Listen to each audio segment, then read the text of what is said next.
of us as CSOs, organization, NGOs, even from public that can ask any questions or even can have some insights from Dr. Sheikh Nuruddin Lemu. Before that, I would like to extend our gratitude as well to Hospital Pakar Al-Islam, which is ABIM Hospital, headed by Dr. Ishaq, for being co-organizer for our event today, and also the Tripartite International Institute of Islamic Talk and PKPM and all that contributed for our event for today. And I would like also to thank our friends from Singapore who just came here for the talk, and of course they want to have a discussion with you as well afterwards. And our senior from ABIM and also Brother Shakirin, thanks for coming as well to share, even to share your insight as well on Dakwah movement in Malaysia. And as we know, today we will be having a talk on the Fiqh, Taayyush as-Silmi, or the peaceful coexistence and multiculturalism, where in fact, if I could recall back all day or all week during Dr. Nuruddin Lemu, he always emphasized on the issue of the Sharia intelligence, where he keep emphasizing on how to derive the conclusion of the fiqh, for example, by combining the usul, qawaid fiqhiyah, and also the maqasid, where it is very important for us, because as Muslim scholars or as ulama, we need to stand, and also obviously we need to ensure that Islam always being portrayed as solution for any crisis of the ummah. Meaning to say, having pure understanding of the Sharia, for example, having a wide worldview on the Sharia, having more progressive views on how to have a solution on the issue of multiculturalism, for example, in terms of society, at least we can portray Islam as a solution, as a rahmah, and of course we will not be so-called the person who hold the society back. So without further ado, I would like to share as well the biography just a bit on Sheikh Nuruddin Lemu, where he was nominated by Nigerian Supreme Council for Islamic Affairs to represent the Nigerian Muslim leadership. And of course, Dr. Nuruddin, or Sheikh Nuruddin, he's a family of scholars. His father was the Grand Mufti of Nigeria, and his mother also, Dr. Aisha Lemu, also a great scholar, where ABIM used to translate the books written by his mother. And of course, he traveled a lot to share knowledge and so on. And with his presence today, as I said, is a major contribution to all Malaysians, especially to the young activists and the scholars in Malaysia. So without further ado, I would like to hand the floor to Sheikh Nuruddin Lemu for his talk, and then we will proceed with the discussions and the Q&A.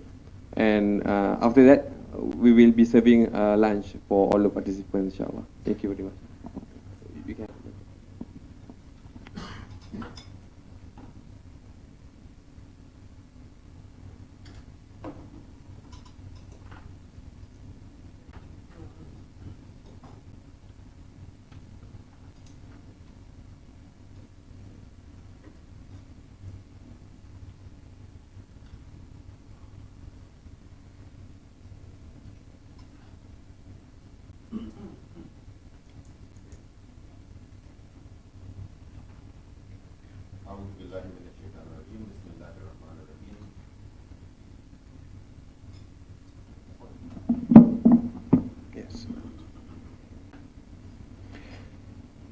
Wassalatu wassalamu ala ashrafil mursaleen Sayyidina Muhammad wa ala alihi wa ashabihi ajma'in.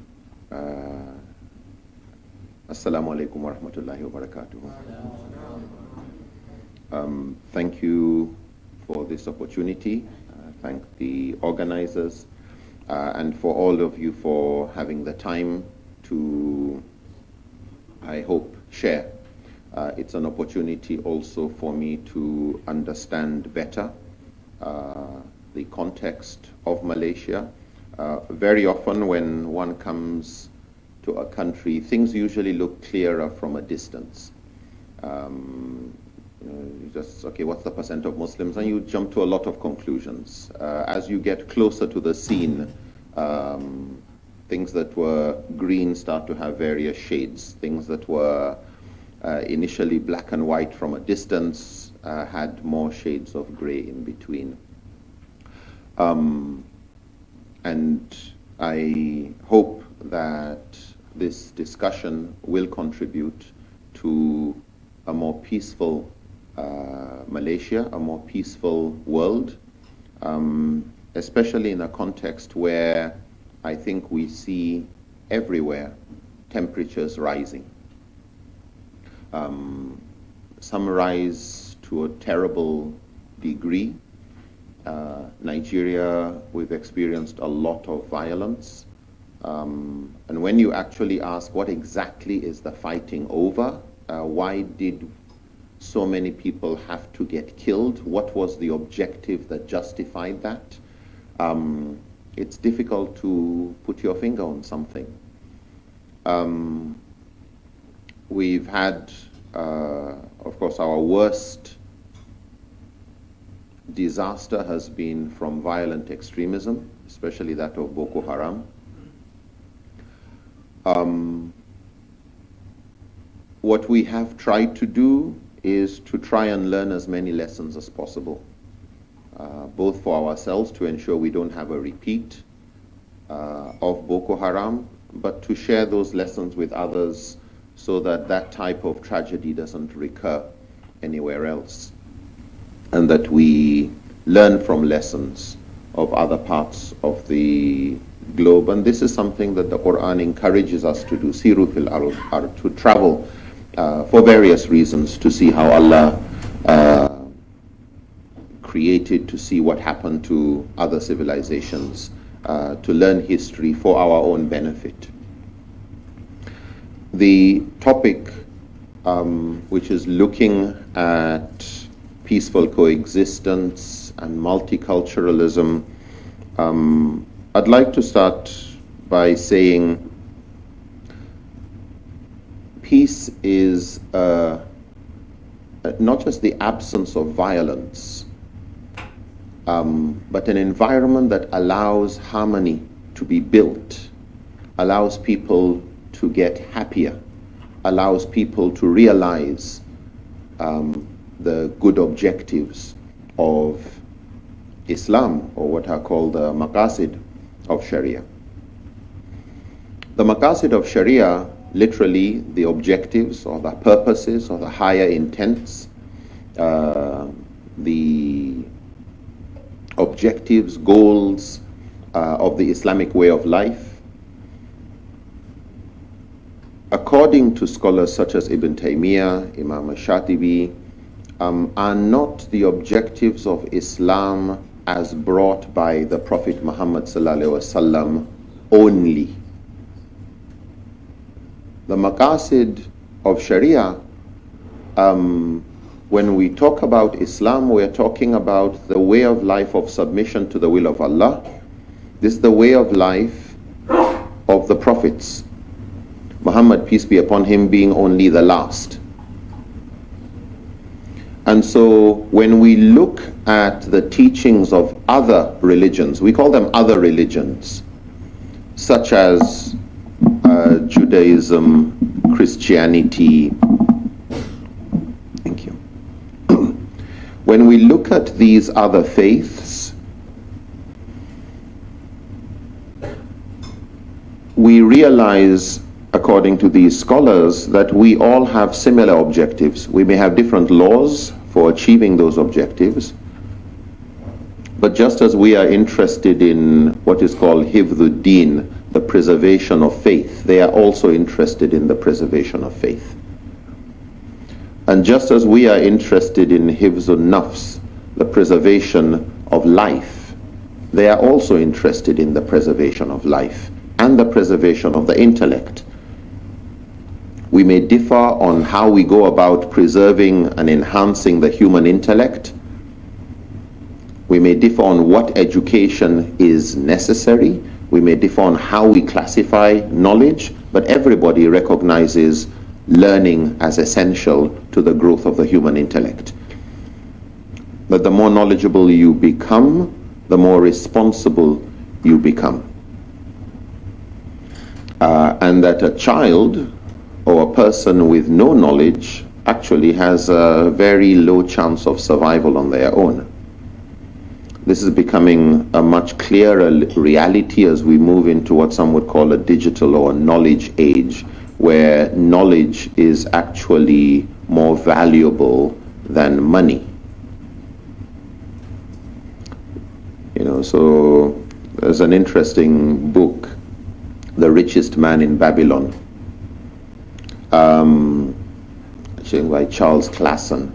And he had a statement, which I would paraphrase. Basically what he said: whoever has knowledge and wisdom but no money will attract it. Whoever has money but no knowledge and wisdom would lose his money. Yeah. And we're seeing that as a reality today. And so with knowledge and wisdom, those without money acquire money. Without knowledge and wisdom, those with money lose it. I think there's enough data out there to show that the more studies the average individual undertakes, the higher their level of income. Many of us, if you look at our parents or grandparents, we have some of our relatives who were not educated, some of our uncles that didn't go to the kind of schools our parents went to, or who went to better schools than our parents went to. And you can see the impact on the whole generation of those children on that side of the family. We may differ on which kind of financing would be permissible or not, so the ethics of it, but the objective that we should acquire wealth and grow hifdhul mal, and the preservation and enhancement of wealth circulation is common to all. The preservation and enhancement of family and its values, and protecting the family, protecting children, this is something that we find common to all. Even on the issue of preservation of the intellect, the need to find cures to mental illnesses, the need to prevent the brain from getting messed up by narcotics and drugs. We may differ regarding alcohol, but even among communities that would permit alcohol, they would also recognize the need for certain restrictions regarding age and regarding when you would drink alcohol. In other words, we all recognize problems in substances that intoxicate. We differ in how we regulate that. But regarding the objective, we find common ground. But not just what they call the daruriyat hamsa, the 5 essential things that Sharia is out to protect, but also universal values of justice, of compassion, of freedom from oppression. And we recognize that compassion should not just be shown to humans, that this should be extended to other creatures. That you don't kill creatures in a cruel way. You don't kill just for sport.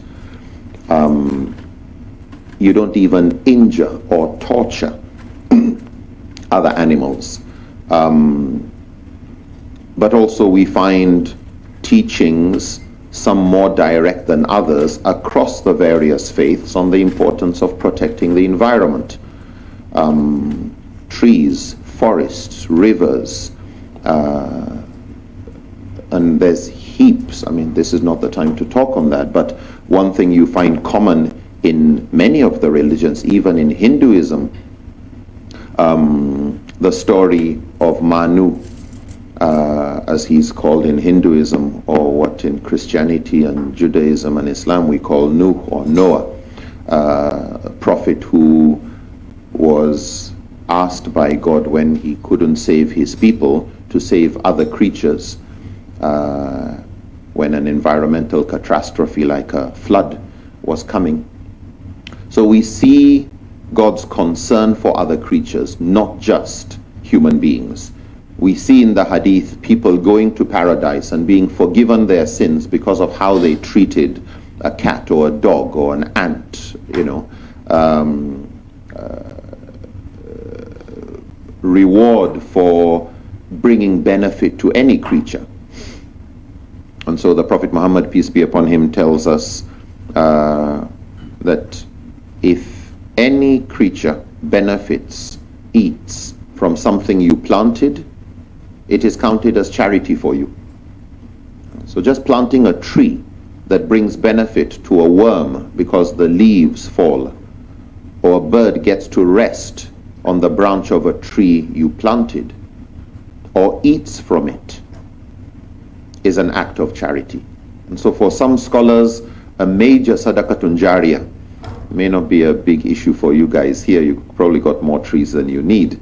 But if you come to my part of the world, and I think those areas that have a more hot climate, you can see why trees are very, very critical. You see what happens to societies when desert encroachment starts to affect agriculture. It's really serious, and you understand these hadith. A hadith where the Prophet was saying, if the day of judgment was to find you planting a tree, finish planting it. Actually, I'm not aware of anything that you're encouraged to do once the day of judgment has come upon you. Because that's when, okay, it's time up, exam over, the whistle has been blown, what good are you going to do? It's too late. And yet the Prophet ﷺ said, if you were in the process of planting a tree when the day of judgment came upon you, finish planting it. And you ask, what for? What for? Who's going to eat from the tree? Day of judgment has come. And I think it's really more the emphasis on how important tree planting is. And not to ask yourself, how do I benefit from the tree? How do I benefit from the fruit? And that it's never too late to plant trees. And to not ask yourself, how do I benefit? Do others benefit? And I think anyone who knows where we get our oxygen from knows the benefits of planting trees. Anyone who knows the role of plants in sinking carbon, in reducing carbon dioxide, appreciates the values of trees. And so if you look at it, every oxygen produced by your tree is a contribution to living things. But if that's how important it is to protect, so to plant trees, how important is it to protect existing trees? And the reason I'm touching on all of this is because when we look at how Allah protects life, it is through biodiversity. It is through diversity. So as we talk about human diversity, we realize diversity is just one of those things that Allah has put down as essential for maintaining balance. And we see diversity in plants, diversity in animals. The more diverse your agriculture, the more resilient it is. The more diverse your economy, the more resilient it is. The more diverse your educational system, the more useful it is, the greater the amount of creativity. Actually, They say most creativity, some put up to 94 to 96% of innovations are not completely new. They are ideas people get from other fields. And the most creative people are those who have studied other fields. The most creative civilizations are those that are most accommodating of diversity. You look throughout history. When Muslim civilizations were ready to learn from others, they grew. When they felt they had learnt enough and they are now the centers of knowledge and learnt less, they declined in ijtihad, in everything. We would like to believe that if the world was more like us, it would be more peaceful. But we don't see that happening, not in nature and not in human society. We would progress better if it was just us alone. Yeah, just our ethnic group, just our religious group, just our region, we would progress further. We've not seen that happening. It's good to believe that if we can avoid our differences, we would progress faster. There's a saying we have back at home that to travel far, you go with others. To travel fast, you go alone. But you won't go far. Going with others requires a lot of conflict prevention, conflict resolution, conflict management. But the benefit of that diversity, I think we find in boards of even companies. Look at any company. The moment the board all thinks alike, they don't survive. But if you can have women on that board, if you can have other ethnic groups on that board, people of other religious affiliations, yes, you would have more disagreements, but the best idea finally emerges. Better than the idea that was a silly idea that everybody agreed on very quickly.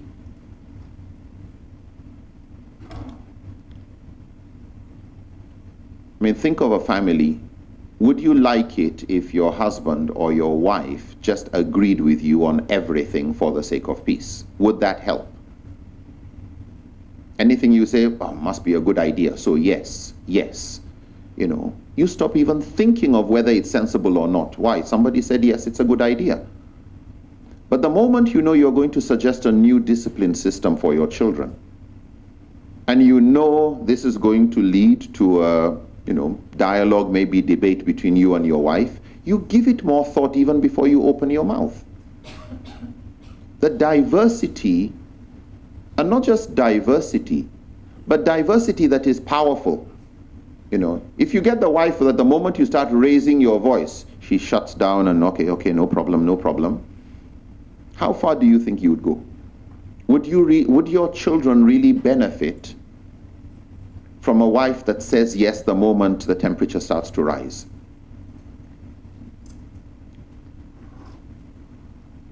If you were on your deathbed and you've always had the wife that says yes the moment temperature rises, are you really sure you're leaving your children in good hands?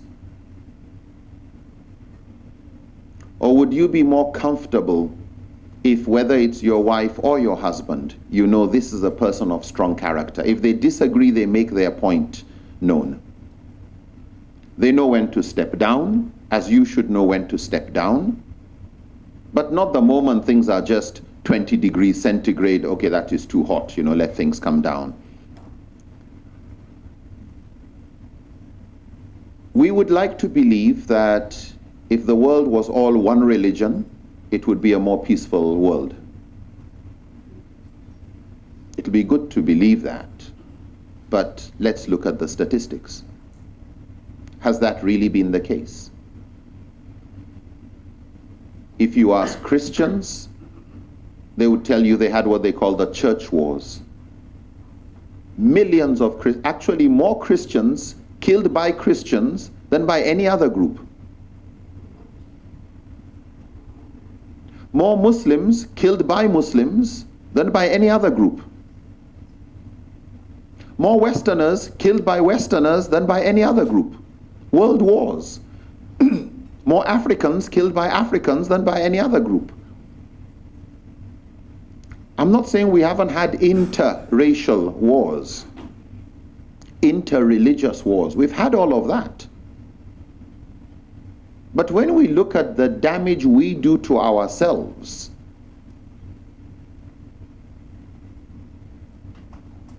what we actually find unites us better is the existence of the other. When do human beings across the planet all unite? What do you think is needed for humanity to all unite? In movies, it happens when we have an alien attack. Yeah. When an alien attack is coming on planet Earth, then we all unite. And so as much as we don't like the other, it's important we understand how our unity on many fronts actually exists because of the other. And that when you remove that diversity, it's not necessarily good. And so diversity is probably just a fact of life. And Allah mentions, وَلَوْ شَاءَ رَبُّكَ, had your Creator willed, لَجَعَلَكُمْ أُمَّةً وَاحِدًا, He would have made you all one community. You'd have all been Muslims, you'd have all been Arabs, you'd have all been whatever. Had He willed. But He willed it otherwise. We find that in our racial diversity. Allah talks about how He has created us into nations and tribes, our cultural diversity, alwanikum, your different colors from the racial side. But then when He explains why this diversity, He describes it as lita'arafu. He created you in shu'uban wa qaba'il lita'arafu. Ta'aruf in Arabic is a reciprocal understanding. It's I know you, you know me. Yeah, it's not one way. It's not so that non-Muslims know Muslims. It's not so that this clan knows that clan. It's that you know each other better.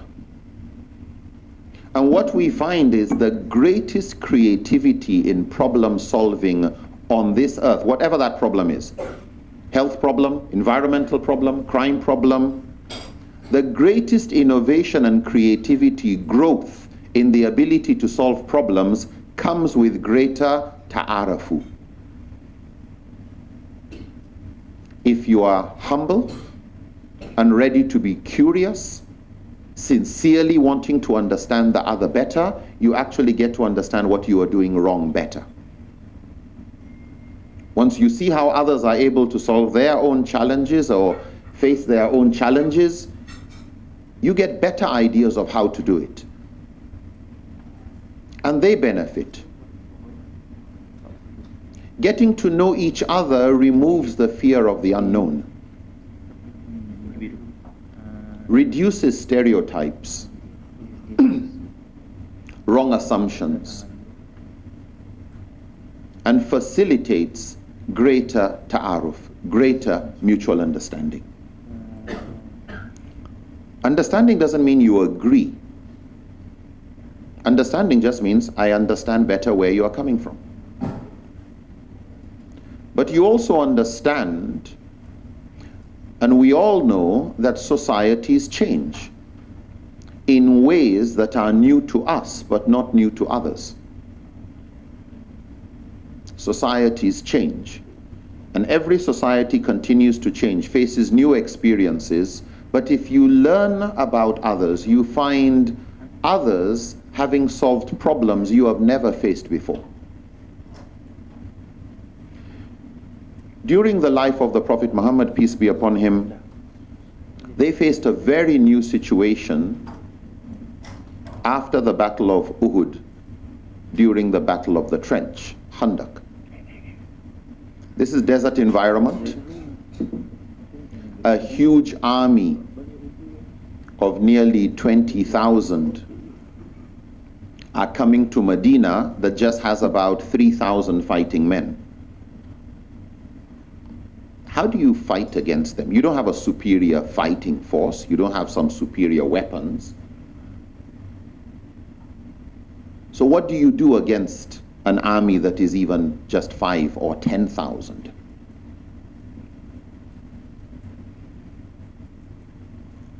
And this army was coming closer to Medina, and the objective was very clear, to just bring an end, wipe out Islam and Muslims. One of the companions of the Prophet was not an Arab. He was a Persian. The Persian civilization had been an advanced civilization way before the Arabs. And they have been involved, they were a major superpower. They have much more advanced armies. They had, these big catapults, mangonels, where you throw balls of fire, stones, whatever it is. Arabs didn't know anything about that. They'd never seen these things. But the Arabs also had never had the idea of building a trench as a military war strategy. So Salman al-Faris gave that idea to the Prophet, that in Persia, this is how we handle this type of situation. Good idea. Everybody started digging. It's about 450 or so kilometers from Mecca to Medina, and if you're going, no cars in those days, you're going by horse and foot and all of that as a team, it takes time to arrive, and enough time to dig your trench. And of course, with Allah's support, that's what helped. Diversity within the Muslim group. They had people from other cultures that came with ideas that were not useful before, but once you get into a problem, your diversity comes in to help.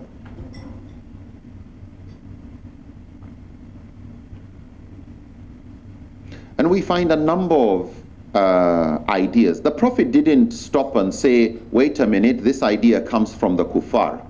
Okay, this idea comes from a non-Muslim area. No, simple. Is it a good idea? Yes, good. Is it a good idea? Does it contradict anything in your faith? No. It actually helps you protect your faith better than any strategy you had. An idea from a non-Muslim side helps you protect your faith and your community more effectively than any strategy you had. We're seeing technology playing that role today.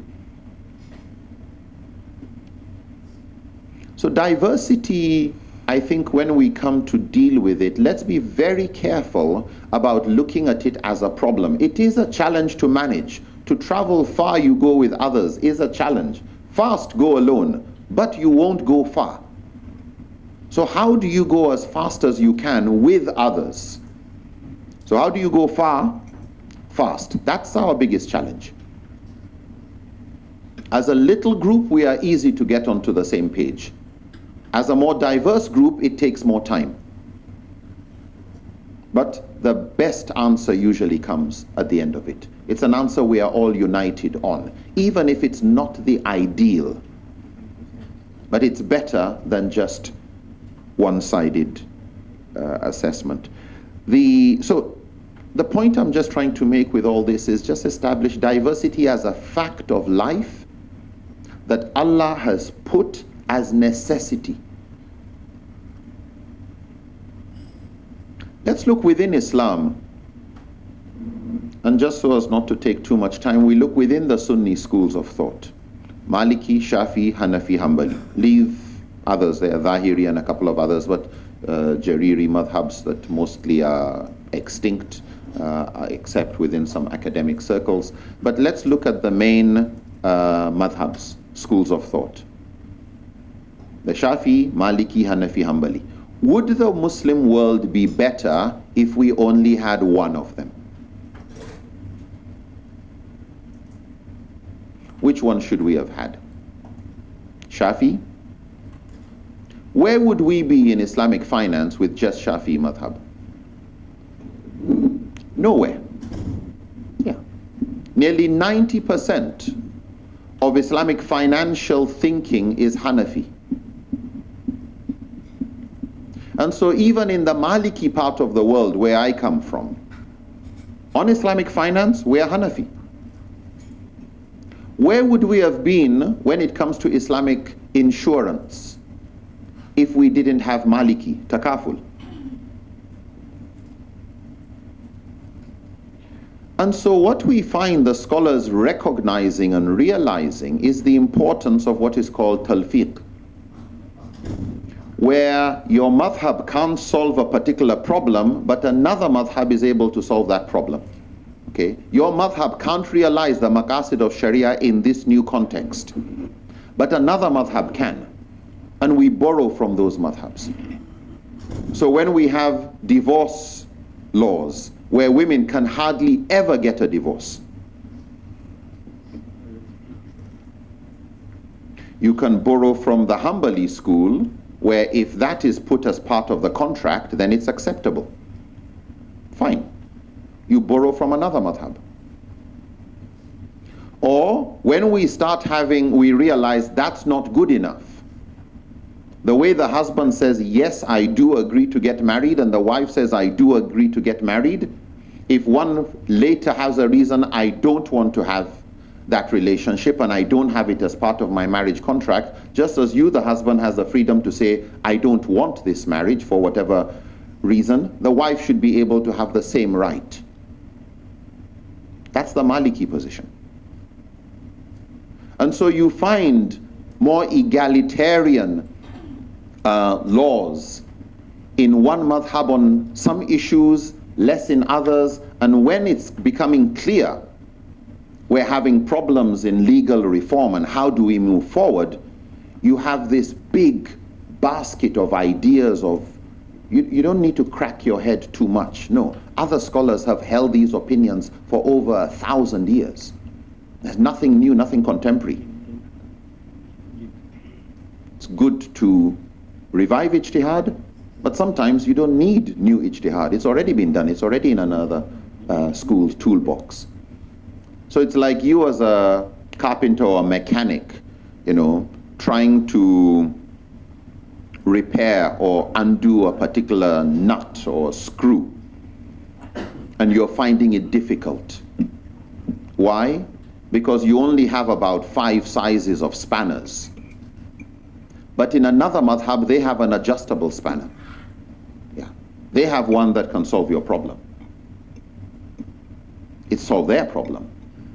And so scholars look at talfiq, where you borrow from this madhab or that madhab. Of course, it's not arbitrary and it's not just looking for loopholes, but to achieve maqasid of greater benefit and the common good. And so as we look at peaceful coexistence within, we realize scholars have come up with a field called the adab of ikhtilaf, the ethics or etiquettes of disagreement. This is the field that does the job of engine oil.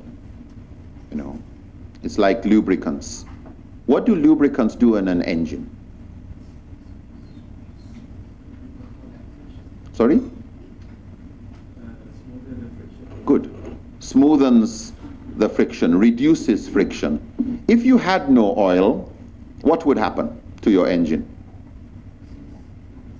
What starts to happen? Yeah, temperature starts to rise, and you can see it, Yeah, it starts to get hotter, and what finally happens? It knocks down. Yeah. The etiquettes of disagreement include things like active listening, trying to understand the other person, sharing what you have understood so that the other person can validate whether you've actually understood what you thought the other person was saying. politeness, courtesy, not raising your voice, not, if you have a problem with the idea, keep it as I have a problem with your idea, not you. Because we all change ideas. You have to learn to live with disagreement. Otherwise, the first person you should go and beat up should be yourself. Why? Have you not changed ideas over the years? Yeah, so if you're going to be intolerant about somebody else having a different idea, start by shutting yourself up. Stop reading. Why do you read? In all honesty, why do you read? If not to get new ideas, better than the old ideas. And when does it stop? When do you reach that apex, that peak where now I've got the best ideas, nothing more to change? Sorry? Subhanallah, Allah says, Alhaakumut takathur hatta zurtumul maqabir kalla sawfa ta'lamun. Even in your grave you are learning new things. Yeah, even after you are dead, lessons begin. As humans, we never catch up with Allah. You never become all-knowing. And who do you think is growing in knowledge? The person who changes their position more, or the one who changes their position less? Who do you think is the one growing? The one changing position more. A person who is a professor of medicine has changed his position so many more times than the person who was just an undergrad. It's the undergrad that speaks generally, and the doctor says, yeah, though there's actually more than one type of this disease. I learned that when I was doing my master's, and I learned that when I was doing my this and that. And so we find this whole issue of respecting differing opinions the way we respect our different opinions.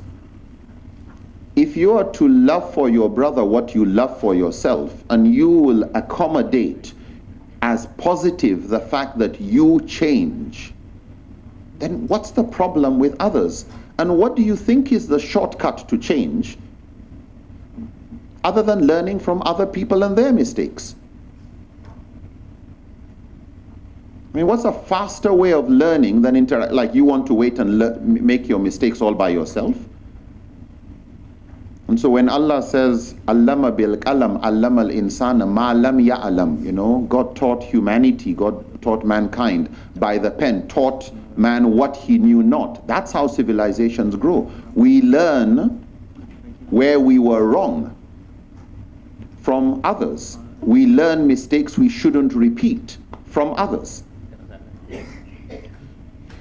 And the reason why I want to emphasize this is for us to realize the benefit of difference.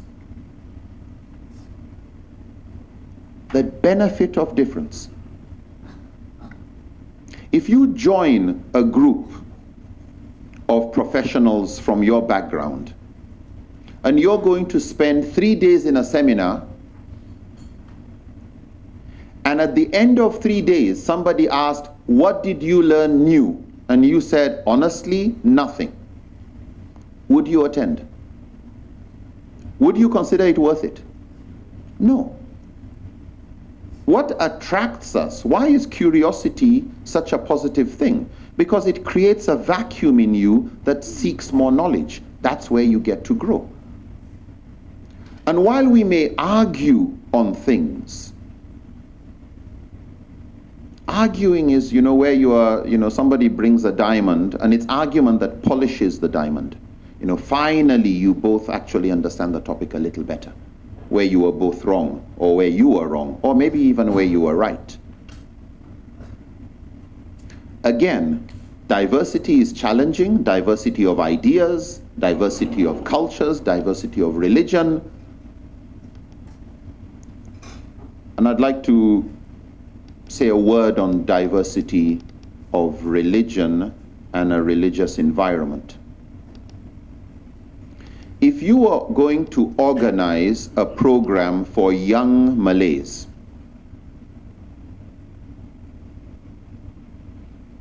secondary school, university, they want to learn about Islam. In all honesty, who do you think they would like to learn from? Somebody from Malaysia or somebody from England? A Muslim scholar in Malaysia or a Muslim scholar in the UK? A UK. Now, and of 2 Muslim scholars in the UK, one of them actually converted to Islam and became a scholar. The other one was born a Muslim. Who do you think they are interested in inviting? The convert. Why? He's exposed to more diversity. He's lived with more diversity. The scholar in the UK is surrounded by more diversity. So when somebody has a question related to atheism, the scholars in the UK, we talk about influence from the West. It's as, on the savannah, you can move around. What's the chance that a lion will get you? Possibly, but not probably. What if you go and stay in the lion's den? You're finished. So instead, where you are, there's this new atheism, there's this new secularism, there's this new idea coming from there. But then you tell me we have scholars who live in the lion's den and have survived there. They're the ones we want. Come and tell me what to do. Yeah, they've built resilience.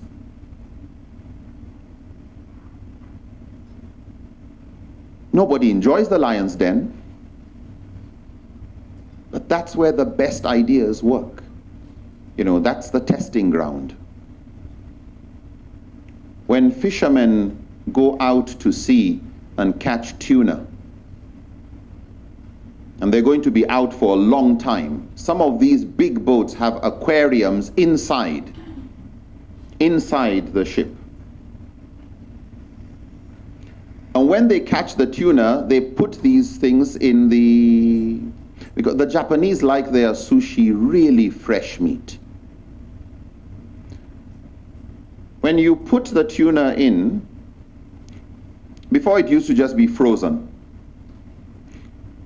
But then they realized it didn't taste very nice when the ship has been out for weeks. Then they would put the fish in an aquarium. But when the fish will be brought, well, it's better than the frozen one, but it's not really that nice. So what do they do now? They get a shark. They put a small shark in the aquarium with the tuna. It keeps them doing exercise.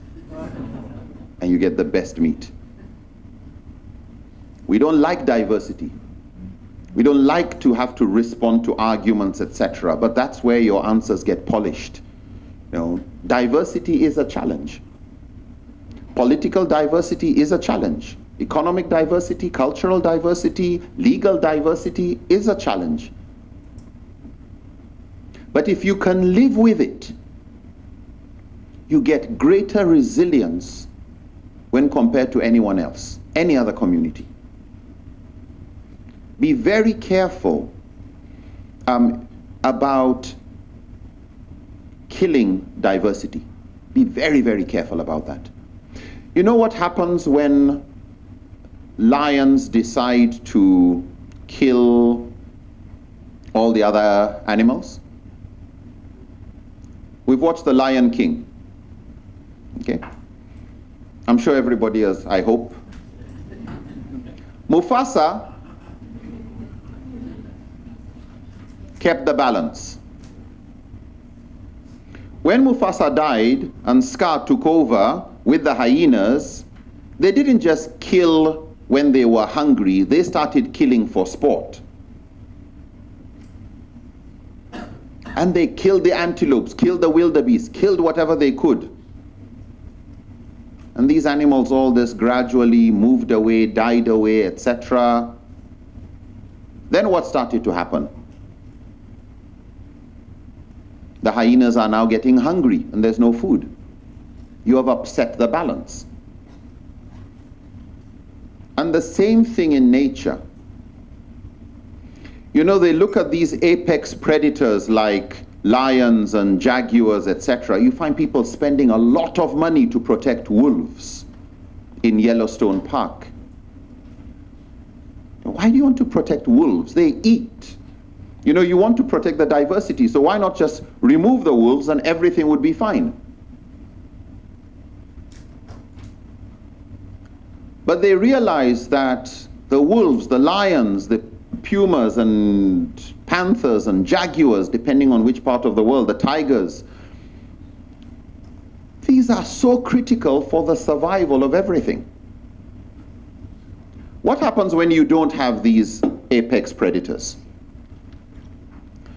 No competition for the antelopes, no need to run.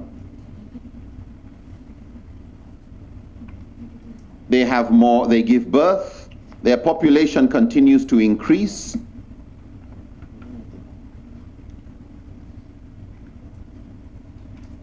They eat more grass, they get bigger, they give birth more, they start to finish up the vegetation. They start to create a desert for you. Desert, which kills everything. But not just that. They start getting diseases and sicknesses that you never heard of before.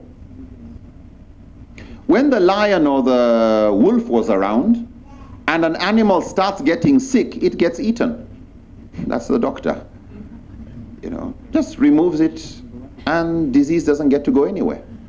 Yeah, the moment you start to limp and you're an antelope, the lion just, you know, the sniper, you're the one he's looking at. And they keep the balance. But the same thing, if the lions eat too much, then they grow in their numbers. They get too many. And as their numbers increase, they finish everything up.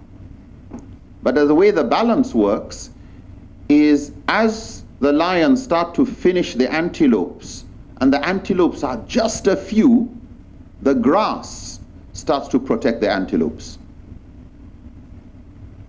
The grass starts to grow higher and higher, they get taller, and the lions find it difficult to find the antelopes.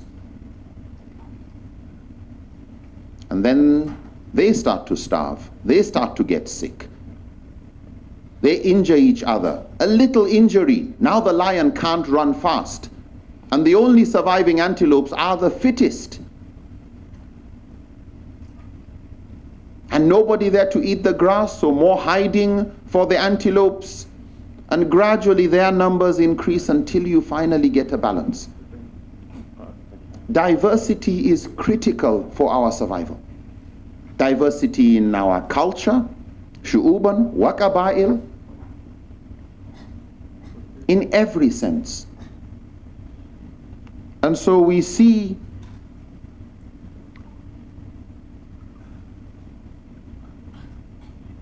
in the sunnah of the Prophet ﷺ, the Prophet accommodating actually a plural legal system. Jews had their own laws, and the Quran says, judge them by their own laws.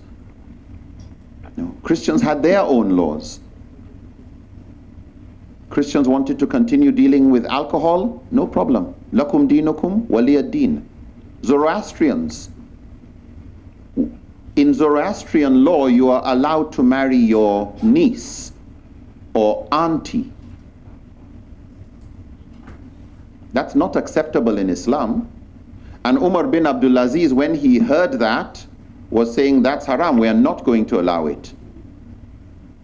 And one of the scholars, I think it's Ibrahim al-Nakhai, told him, when did we start meddling in their laws? Yeah. When did we start interfering with their own laws? Lakum dinukum Waliyad-din. You have your religion, we have ours. Those things of common concern, security, fine. We'll have centralized ways of handling security, but no compulsion in religion. You don't force your own onto others where it's not beneficial and it's not agreed. And so what was in place was to have treaties, where we spell out the kind of interaction, the kind of rights we're both going to respect. When this thing happens, what do we do? And treaties were diverse treaties. So you will find one type of treaty for the sake of peace, like the Treaty of Hudaybiyah, where Muslims were on, this was after the Battle of Trench, Muslims were not militarily at a disadvantage. And the Prophet conceded to a number of conditions, about 6 or 7 conditions in the treaty, conceded to a number of concessions that were a disadvantage and that the Muslims felt were dishonorable. You know, you don't recognize, like it was a very secular treaty. So not in the name of Allah, no, remove Allah, remove whatever. Muhammad, the messenger of God, no, just remove this messenger of God. Just say Muhammad bin Abdullah and whatever. Very secular type of treaty, allowing more freedom of movement for non-Muslims than for Muslims, allowing all sorts of things that the other companions, Umar, Abu Bakr, everybody else had a big problem with. They disagreed with that treaty.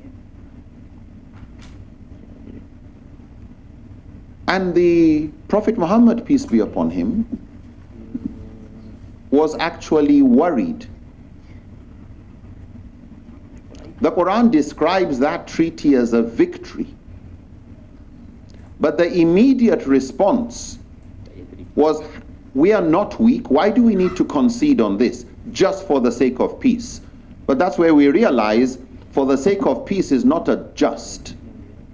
Yeah, you don't just say just for the sake of peace. Peace is the environment. Peace creates the climate in which you can go ahead and achieve the other maqasid of preservation and promotion of your faith, of preservation and promotion of intellect and education, of life, of this.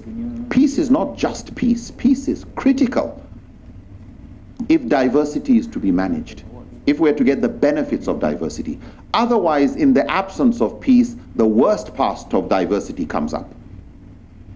Then we start survival of the fittest with each other. How to subdue, how to oppress. So the Treaty of Hudaybiyah had some forms of what you would call unfairness or injustice to Muslims. Why was that accommodated? Because of the greater good. In other words, you have concessions, some laws you would have liked to have, but you can't have. Why? Because of the greater good. The unity with the kuffar of Makkah, these same people who drove you out, these same people who came and tried to obliterate you in the Battle of the Trench, these same people who killed your uncle and killed. You want peace with them?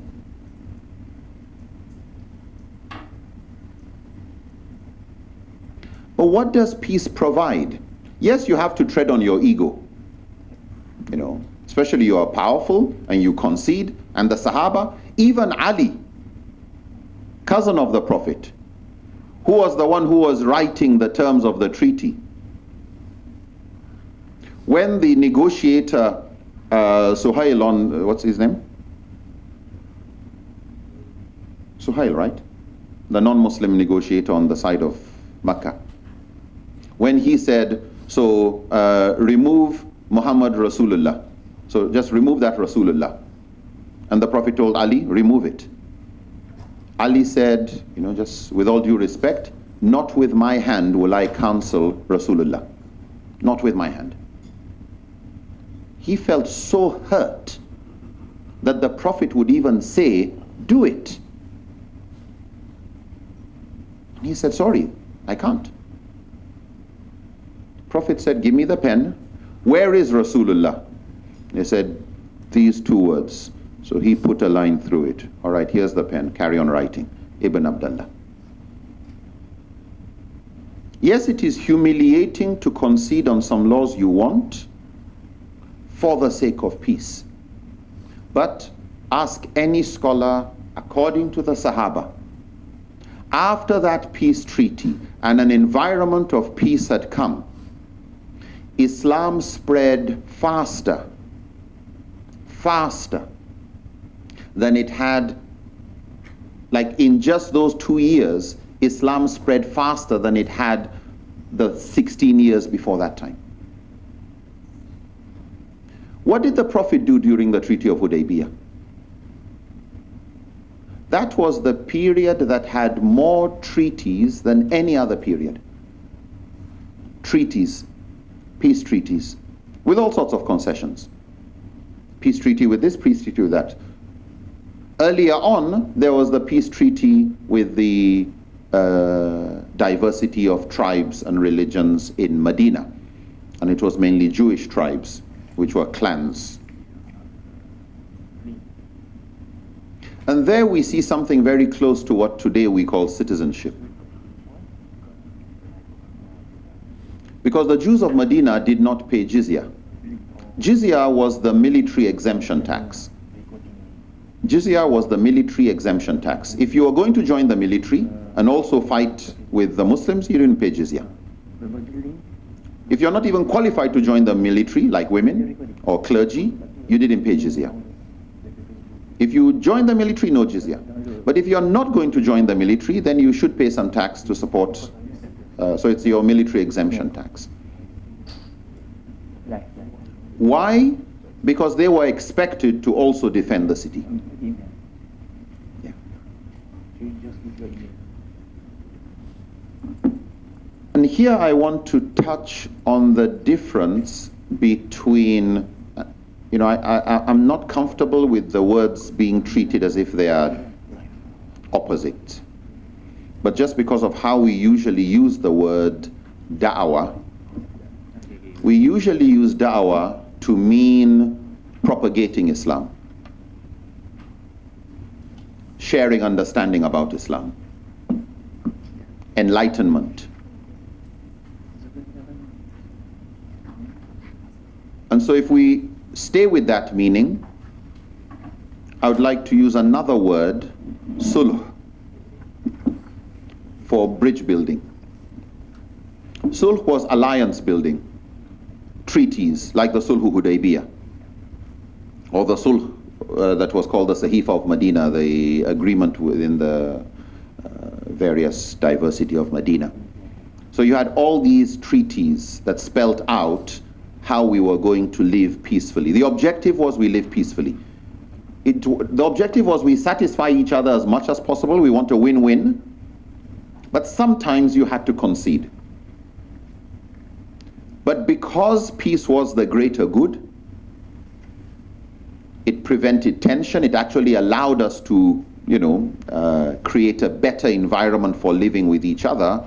Sulhu became a prerequisite for effective da'wah. Sulh was a greater priority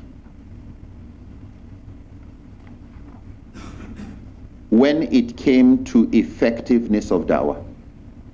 And so when it came to where could Muslims reside, Muslims could reside anywhere their rights were protected.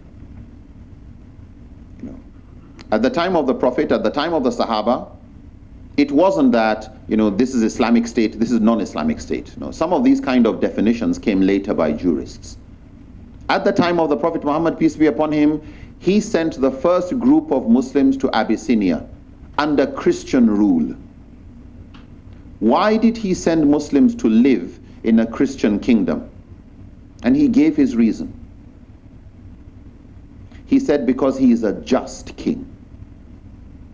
He has what is called adl, justice. And so Ibn Taymiyyah actually describes Abyssinia during the time of the Prophet ﷺ and the time of the Sahaba as Darul Adl, the abode of justice, and that Muslims can live there. If you want to live in an Islamic society or what is called an Islamic state, that definition is being messed up today, unfortunately. Yes, that's an option, but it's not either either an Islamic state or it's un-Islamic. Peace is Islamic. But the scholars also identified Darul Ahad, a territory or abode where there are treaties. You've got peace treaties between nations that you can go and you are safe and your rights are protected. And this has been growing until, of course, the United Nations, where nearly every country has treaties with other countries. And if I don't have a treaty directly with you, I have a treaty with a country who has a treaty with you. And the Quran requires us to protect. To protect the lives and sanctity of those people who have treaties with those we have treaties with. So you can't fight people who you don't have a treaty with, but who are at peace with people you have treaties with. But you also defend people you have treaties with from people who you don't have treaties with, or who you have treaties with, but who attack a people who you have a treaty with, and it's treated as a breach of their treaty. So when we look at the conquest of Mecca, the pagans of Mecca who went into the Treaty of Hudaybiyah, what wrong did they do for which they were, conquered, if we use the word conquering, not that they were conquering in the fighting sense of the term. The Muslims had a treaty with the idol worshippers, the pagans, but the Muslims also had a treaty with another group of idol worshippers, Banu Khuza.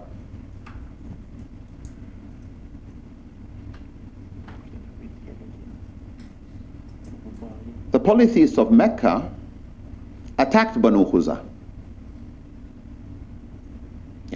They didn't come and attack Medina, they attacked Banu Khuza. But part of the treaty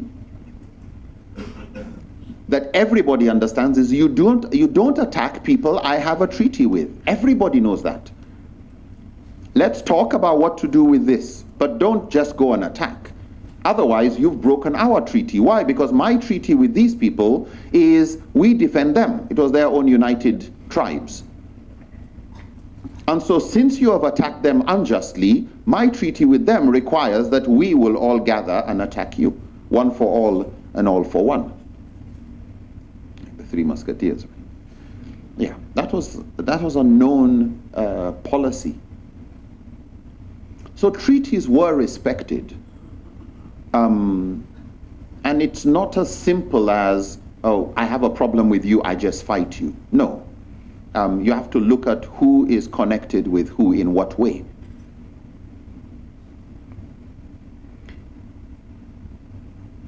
One area we seriously lack within the Muslim community, and this is especially in Muslim majority areas like Nigeria, probably here, I don't know enough, but I know in many Muslim majority places I've visited, when you ask which are the organizations involved in da'wah, you get a long list. Which are the organizations involved in interfaith bridge building, peace building?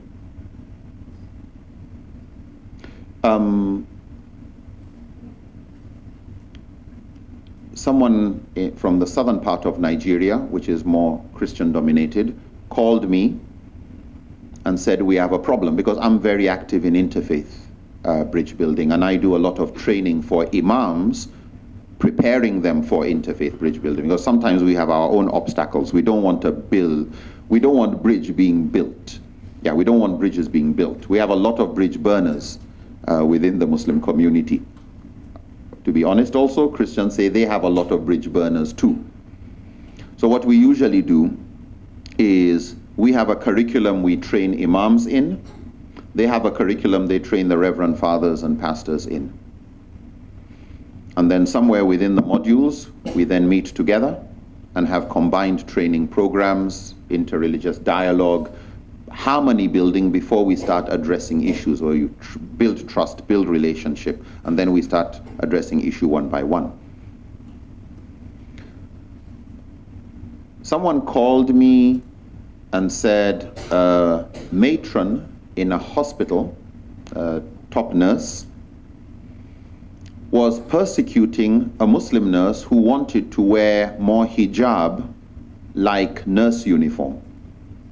Because the traditional, here you've got already that option, but in Nigeria, most of the nurses would wear a skirt just below the knee, short sleeves, you know, the traditional you'd see in many other countries. This nurse wanted to wear something that was more hijab compliant, as is done in many of the northern states where it's already Muslim majority. But it started to generate tension. You know, she was being booked for this, and 1 minute late was treated as if it was one big, you know, cardinal sin. And, you know, she really felt, look, you know, I'm being targeted, you know. And yes, she was doing her best, but you could see the hostility in the environment. It wasn't helping. So this gentleman called me and told me this is the problem they were facing. And they had a number of approaches. One, go on social media, talk to Muslim groups, take the case to court. But there's already tension between Muslim and the Christian communities, not just of that hospital and the community, of the town, of the state. This will just add more fuel to an existing fire. Because we had bridge building activities, it was easy for me to call a Reverend Father friend of mine who was Catholic, because that part of the country was predominantly Catholic. I shared the challenge with him. Is there anybody he can speak to? Oh yeah. He calls me about 2 days later and says, case has been handled, nothing to worry about. My friend calls me about 4 days. I call my friend, tell him I've spoken to this person. He said he will handle it. Let's see what he will do. My friend calls me and says, everything down to peace. The matron actually came to this particular nurse and said, you know what? I have had a problem with the way you dress and this idea of trying to Islamize the place and all of that, because if I allowed you, others would have it. But I had a long discussion with some of my elders in the church, and that in this country, in this hospital, in that hospital, Catholics have accommodated and Muslims have accommodated. And so I want you to know, I respect your choice. No more problem. Bridge building solved problems that would have gone to court and just undermined peaceful relations. And the moment you start undermining peaceful coexistence, you start having many other problems. Yeah. Then you find in this school, hijab is not allowed. Then you find in this school, you can't get admission. And there you can't get a promotion. And then what happens? Reciprocation. Yeah. Where Muslims are in authority, they start behaving in a similar manner. And they do. And they do. No, you can't build a church here. Why? Because you didn't allow us to build a mosque there. And you can't have your school here. Why? Because you didn't. And we are not going to allow you to say anything on your loudspeaker. Why? Because you also didn't allow us to call adhan on our loudspeaker. And that, you know, it just goes on. So while, yes, da'wah continues, sharing the message of Islam with people of other faith continues, I think it is, and that one, bil hikmah, wal mawidatul hasana. And you find the Quran saying, وَلَا تُجَادِلُوا أَهْلَ الْكِتَابِ إِلَّا بِالَّتِي هِيَ أَحْسَنُ. You know, do not go into arguments and dialogue with the people of the book, إِلَّا بِالَّتِي هِيَ أَحْسَنُ, except in a most kindly manner. Yeah. Don't let your da'wah objectives undermine sulhu, peace-building objectives. Yeah. Don't let your da'wah methodology be provocative. I'm not saying don't be thought-provoking. Don't hurt people's egos.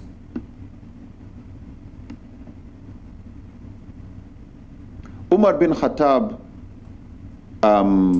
there's a Christian lady who was in need, who had come to Umar bin Khattab and asked for assistance. He was the Caliph. And he helped her. And just before she left, he asked her, would you consider embracing Islam? She kept quiet. It was a bit awkward. And he said, okay, go. After she left, Ali said to Umar, you shouldn't have done that. Said, why? Because the Quran, Allah says, La ikraha fid din, there is no compulsion in religion. If anybody else had asked her, would you want to become a Muslim, it wouldn't have been compulsion. But for you as a leader, in your position of economic power, trying to help her, you inviting her, that is compulsion. That's economic, psychological compulsion. So Ali corrected Umar. Why? Because while da'wah would have been okay for anybody else, his job was, you don't do da'wah in that way. The need for us to be really sensitive about the feelings of others.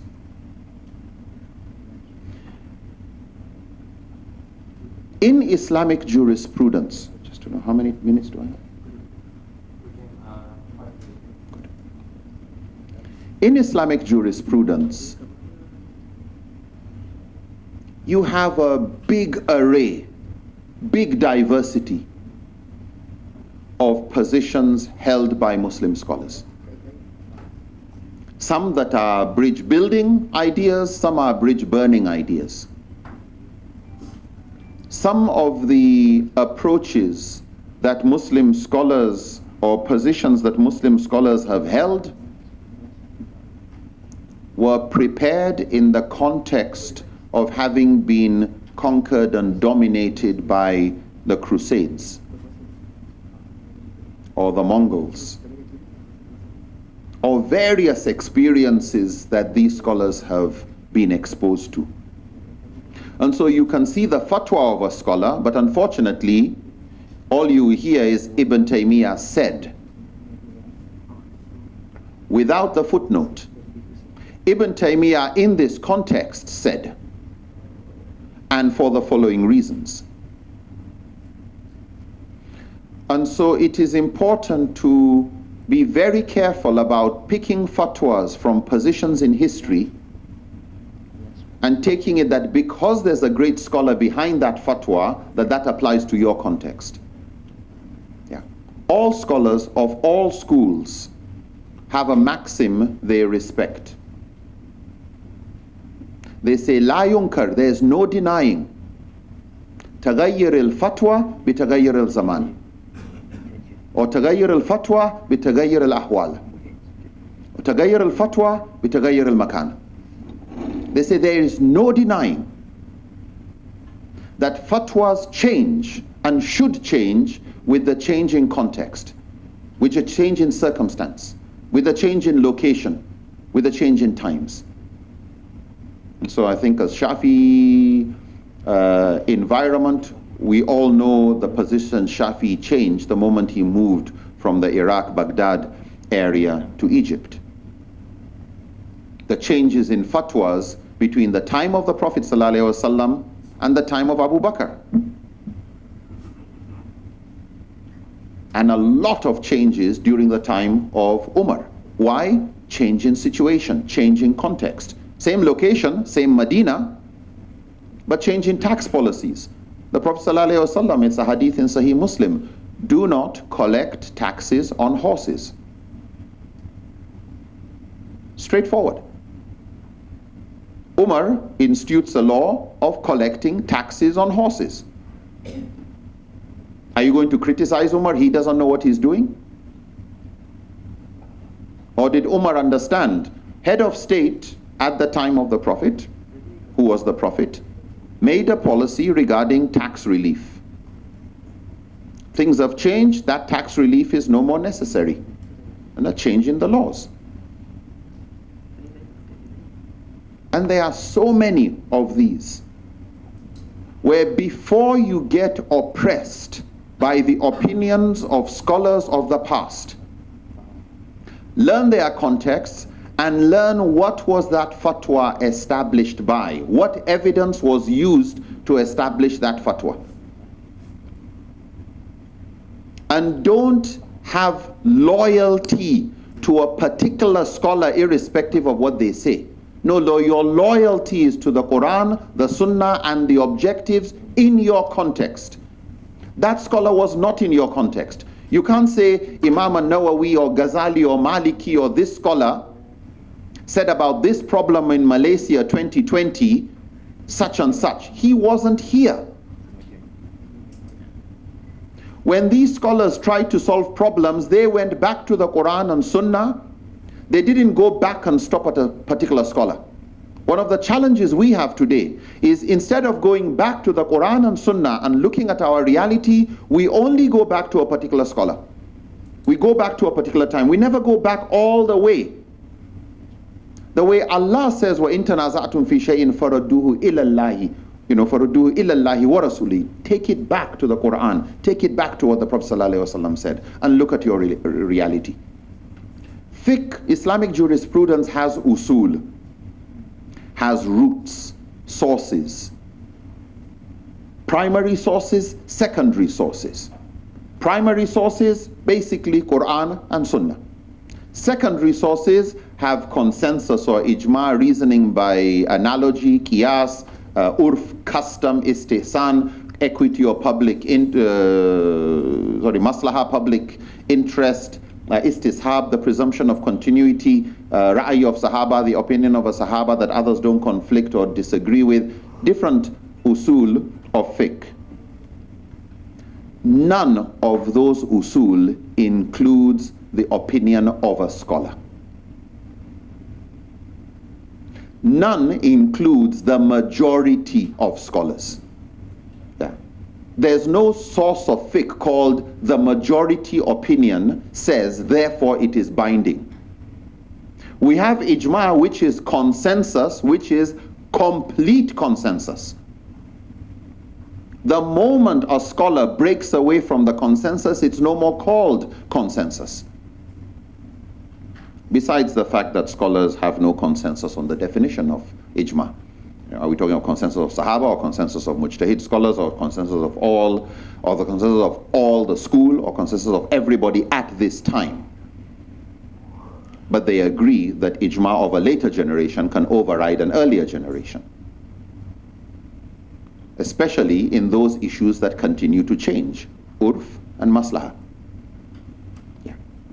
Where a policy was made in the past because it was in the public interest, when it is no more in the public interest, you don't just carry on with the former policy. Why? The context that derived or made that policy achieve a maqasid is no more operating. And so it is important. I know it sounds like a mantra, going back to the importance of studying usulul fiqh, studying the qawaid al-fiqhiyah, studying the maqasid of Sharia. Because without these tools, we don't have a way of filtering, of sieving relevant fatwas of the past from irrelevant fatwas of the past. These fields allow us to study and appreciate fatwas for what they are. They are the prescription of a scholar responding to his or her context.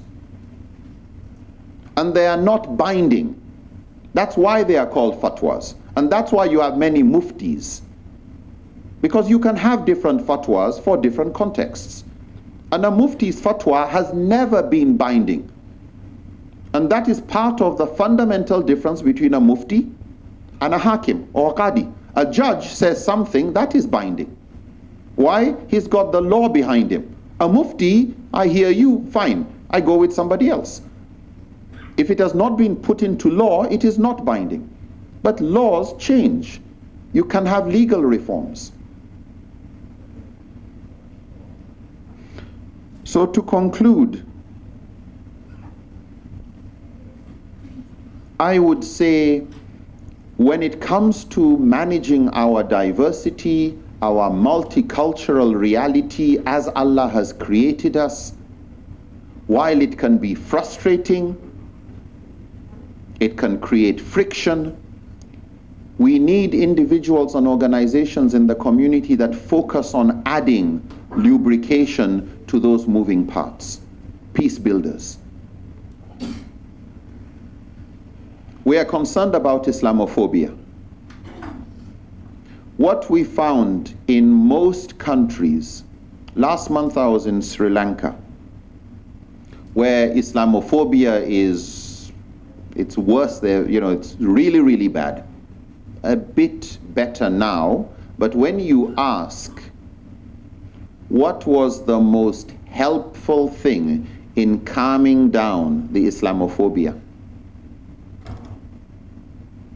among the things that were most helpful to people in Sri Lanka was a non-Muslim leader countering Islamophobia. In Nigeria, when Cardinal Onayekan, who retired now but was the head of the Catholic Church, when other churches would say very negative things about the Muslim community, no, all you Muslims are the same as Boko Haram and that type of statement, what one Catholic leader would say to calm things down is actually more valuable than 100 of the most respected Muslim leaders speaking. Why? Because the Islamophobe doesn't listen to the Muslim leader. Yeah. Like, to him, it's you that's calling them scholars. But that's only possible because of good bridge building. But for that type of bridge building to work, you must be ready to counter Christianophobia, hate speech by Muslims, if you want Christians to counter hate speech by Christians. You must be honestly sincere about you want peace. Not we want you to defend us, but we won't defend you.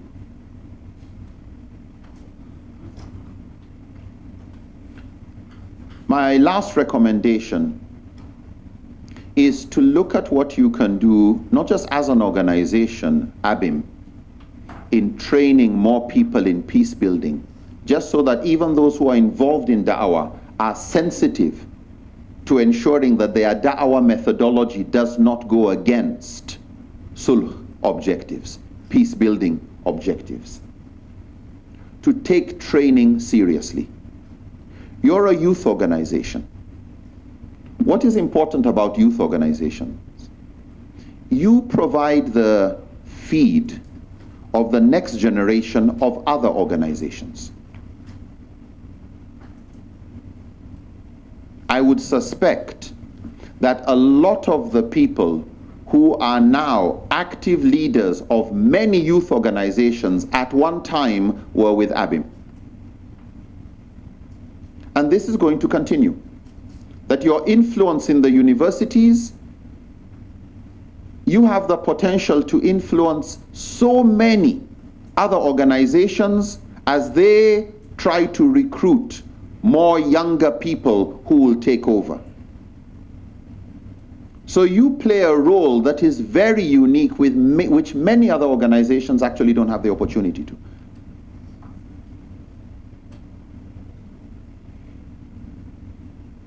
And if you can do that, if you can influence positively the DNA of other organizations, you can reduce the tension between organizations. You can reduce the synergistic impact of all organizations on the future of peace in Malaysia. Not only you speak about peace, but you train people with the full understanding they're going to leave ABIM. They leave at 40, right? Yeah. They're going to leave, and it's around the time that they're going to actually be leaders in communities that they join others. This is an excellent structure. join WADA by default. By default, they are there. They should join. Wajib. But good. No choice. That's what they should do. But you know that's not what they really do. Yeah. Okay? You need diversity. Yeah. And you need specialization. Yeah. When you have a spider and you cut the foot of a spider off, no new leg grows. If you cut a spider into two, it's dead. But with some species of starfish, when you cut a foot off, a new foot grows. And the foot you cut off becomes another starfish. It's like vegetative reproduction in some plants, where you can just cut a branch and it'll start growing as a new tree. So you have oyster divers, these pearl divers who see starfish are beginning to kill some of their oysters, and they had the great idea of going down with knives and killing as many starfish as possible. You can guess what they saw a few months later, like, where did all this come from?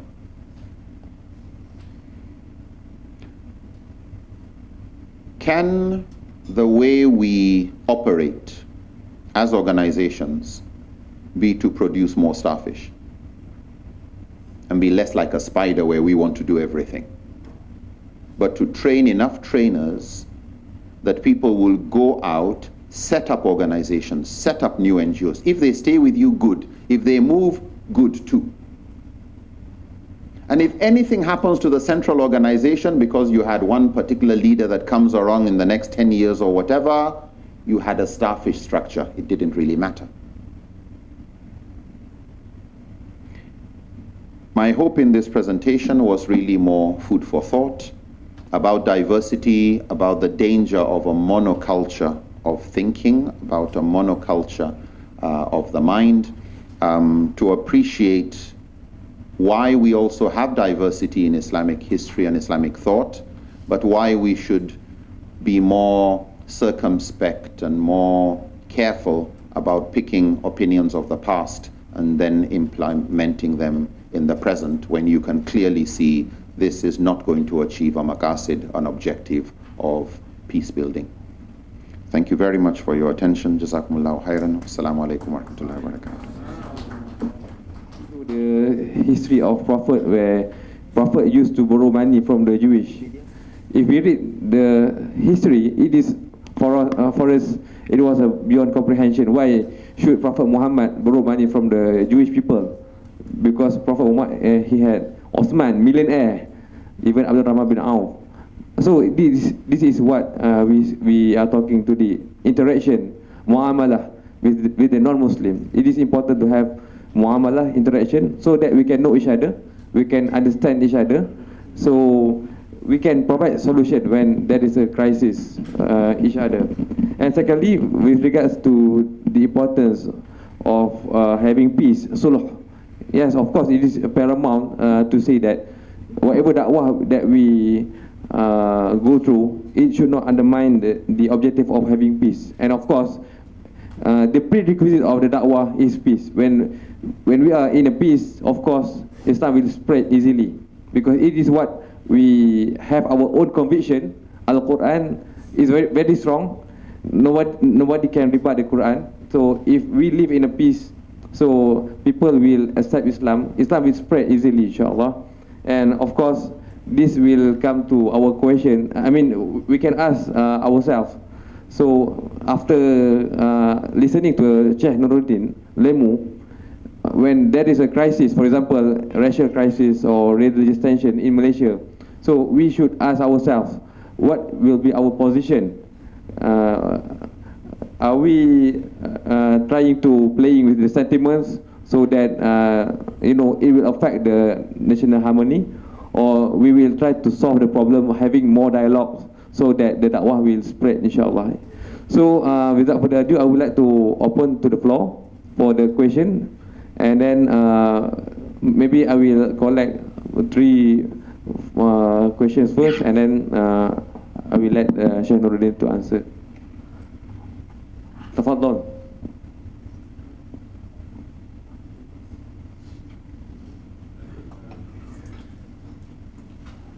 Pass it, Mike. Bismillahirrahmanirrahim. Thank you, Sheikh Nuruddin and ABIM for bringing this discussion this morning. My name is Jamal from Allied Coordinating Council of Islamic NGOs Malaysia, ACSIN. We work closely with ABIM, and I have three comments or questions. I hope we can have multiple questions. Number one is I keep mentioning about the figures in Malaysia. In the past 50 years, for example, the Chinese who were Christians were about 3%. Okay, fast forward 50 years later, they are, according to the national census, is 11%, from 3 to 11%. Some may say it's higher. You know, let's use the official figures, 11%. And then when you look at the Chinese Muslims, 50 years ago they were probably 0.45%. Now it's 0.66%. So I think this is something that we have to really look at while we're busy doing da'wah and trying to do things. But we should sit down and figure out why is this happening.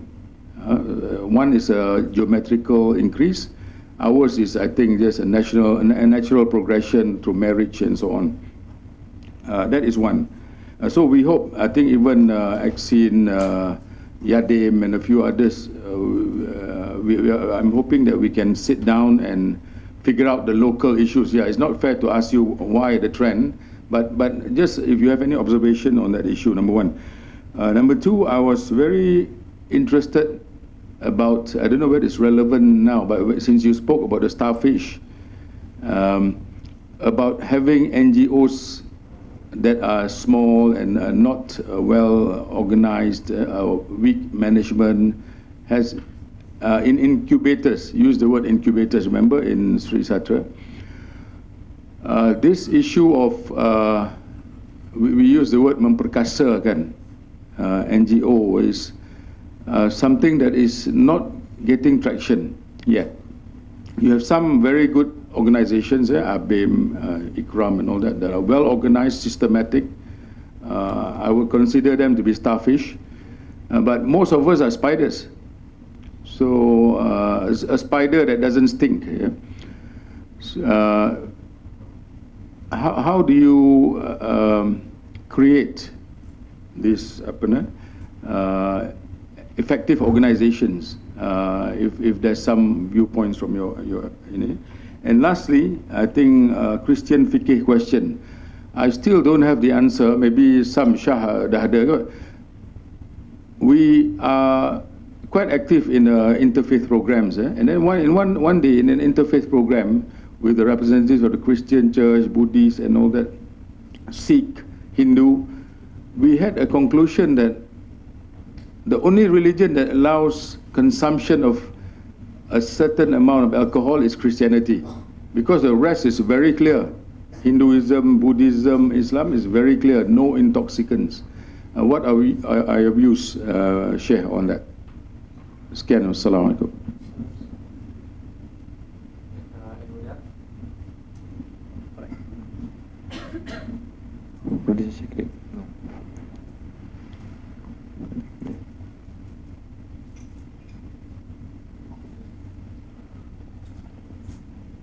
So we let Sheikh Nuruddin to answer first. Thank you. The statistics you gave about people embracing Christianity vis-a-vis Islam among the Chinese, I think is something we find similar parallels in Nigeria. And I think you would find that in many Muslim societies where for Nigeria, the most active ethnic group in propagating and sharing Islam with non-Muslim minorities are not the major ethnic groups. It's not the Hausa. It's the minor ones. It's the smaller ethnic groups. Also, there has been in the past a history of oppression. We've had a civil war in Nigeria, and you can actually draw lines between, while it was, when we say northern Nigeria, it's a big variety, but there's a major ethnic group in northern Nigeria. So there has been a history of ethnic tension. And because of that ethnic tension, it affects the da'wah, because it also happens that this ethnic group is Muslim and the other ethnic group belongs to other faiths. So I think the ethnic barrier has been a problem for us when it comes to that da'wah, that the moment you even try to talk, there are other histories of your oppression that people have a problem with. And so we find it is the ethnic minorities who have embraced Islam that have no history of oppression with these other ethnic minorities that are the most effective in da'wah. So you will find the Igbo tribe are predominantly non-Muslims, generally Catholic, but predominantly Christians. The most effective person to do da'wah in that area is an Igbo Muslim.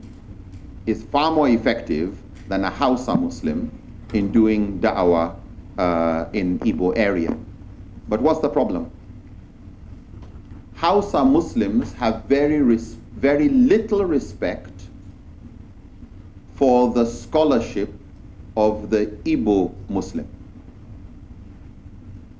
And Hausa Muslims would not really recognize, if you say, here's a Hausa mosque, hardly would he agree for an Igbo Muslim to come and lead prayers.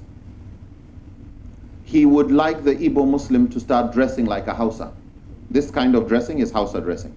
Yeah. The traditional Hausa society does not feel comfortable with the other ethnic side. So that mixture of ethnicity and ethnic superiority with religion, like when did you become a Muslim? What are you going to do? How can you lead prayers, and etc., etc.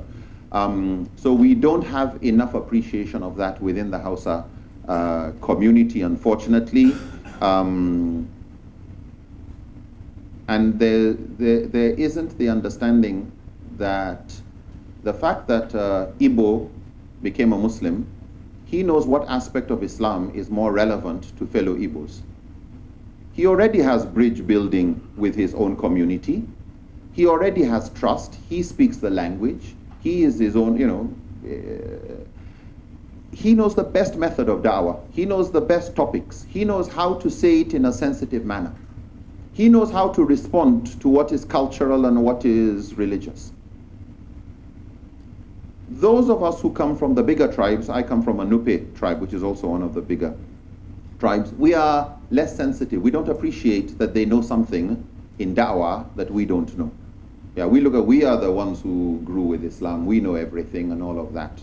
And so we're not very good at supporting them, their strategies. Fundraising, we raise funds for ourselves, we don't raise funds for them. So we've got a big mix of problems that has affected the effectiveness of da'wah, unfortunately. There may be parallels there, wallahu alam, with here. On the incubation of NGOs, the organization I work with and the founding trustees, there were 3 of them, 2 are late. What they would do would be, if they see a problem that doesn't have any group really addressing that challenge in the community, they start by setting up a committee to look into the problem. You know how amoeba divides, this binary fusion thing of how it's one and then it gradually becomes 2 organizations or 2 groups. Similar. You start with a committee. that has people within your organization and people outside who address the issue. You put funding towards it. You may actually even go as far as setting up a department that you have a budget for in handling that department, handling that issue. But then over a period of about 5-7 years, you start disconnecting gradually and let them start their own fundraising. Let them start their own accounting and reporting to donors. And then after a while, can they register themselves as another organization? And with that approach of and sometimes you just have a committee that you support, and so you will call for the meeting, identify the issue, give responsibilities. After a while, you give funding and you just become a donor to the committee. But because people would want a bank account, they would want transparency, audited accounts, etc., the committee is encouraged to set up an organization, especially if it's a problem that's not going away tomorrow. And so we currently have one of the largest Islamic organizations in Nigeria is the Federation of Muslim Women's Association of Nigeria.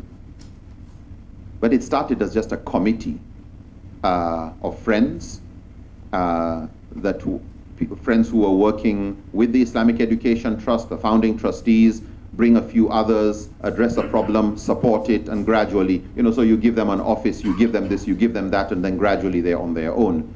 We have the Da'wah Coordination Council of Nigeria set up in the same way.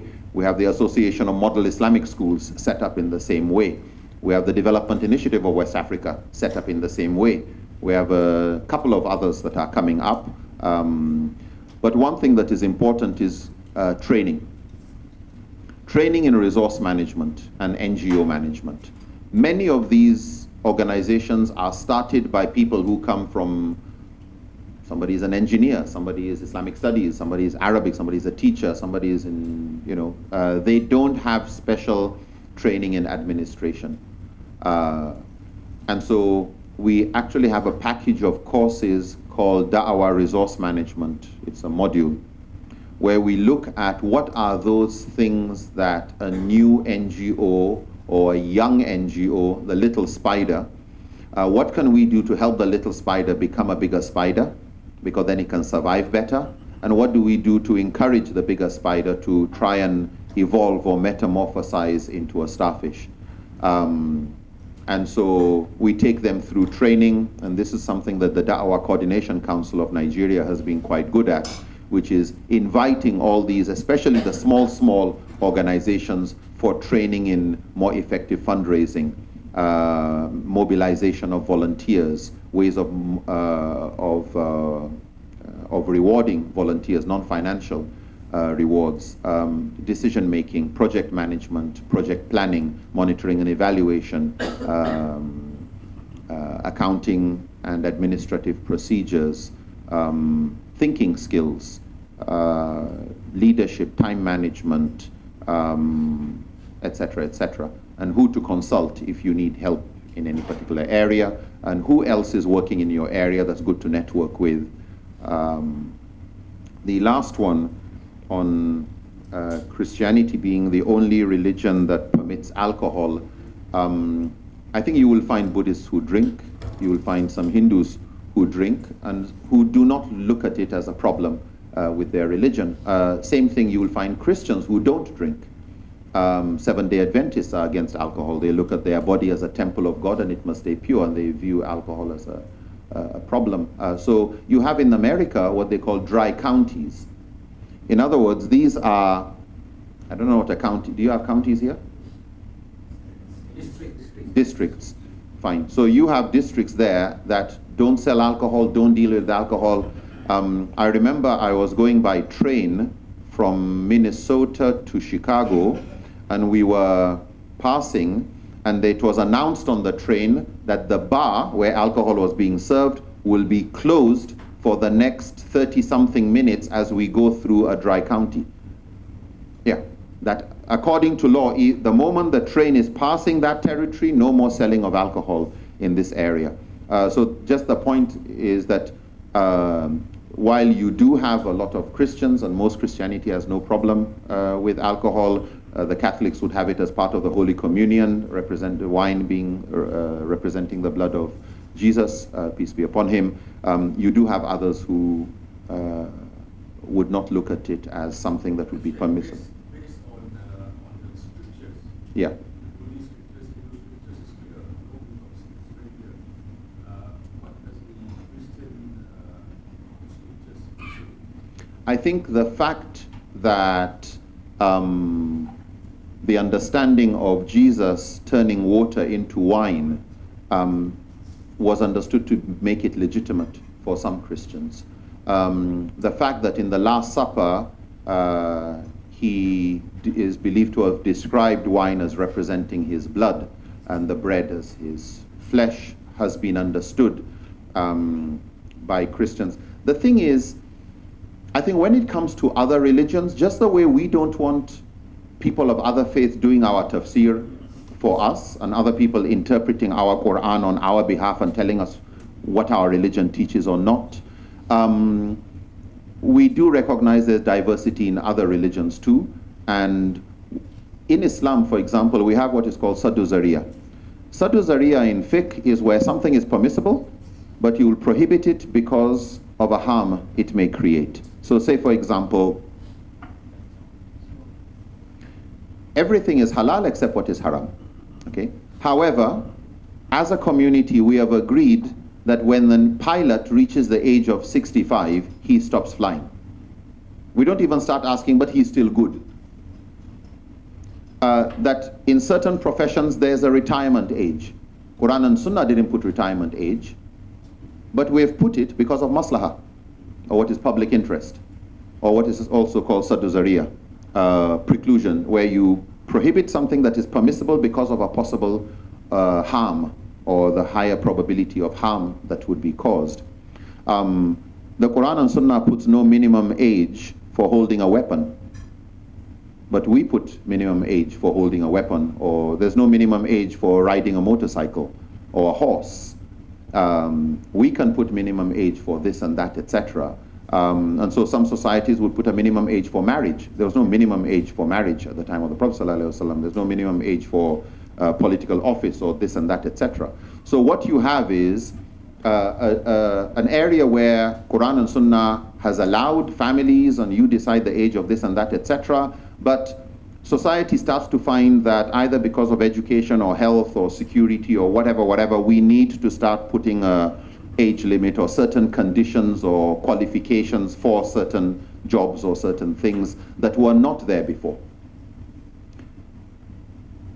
If a Christian group decides that because of the harm of alcohol, they are going to prohibit it, we respect that prohibition as a Christian prohibition. The way you will respect a fatwa as an Islamic fatwa. Not that that's the only one, but we respect that diversity within and we recognize it outside. So it's good. I mean, I think Christians don't encourage alcohol. I think I live in a state, Niger state. We got 30-something states in Nigeria, 58. And about 2 decades ago, nearly, we had a governor who banned alcohol, the sale of alcohol in the major cities. And if you're going to have anything to do with alcohol, it had to be about 10 to 11 kilometers out of the city. And during one of our interfaith sessions, actually it wasn't a formal, it was more just 3 of us, me and 2 of the Christian leaders, and one of them was the chairman of the Christian Association of Nigeria. He was a Reverend Father.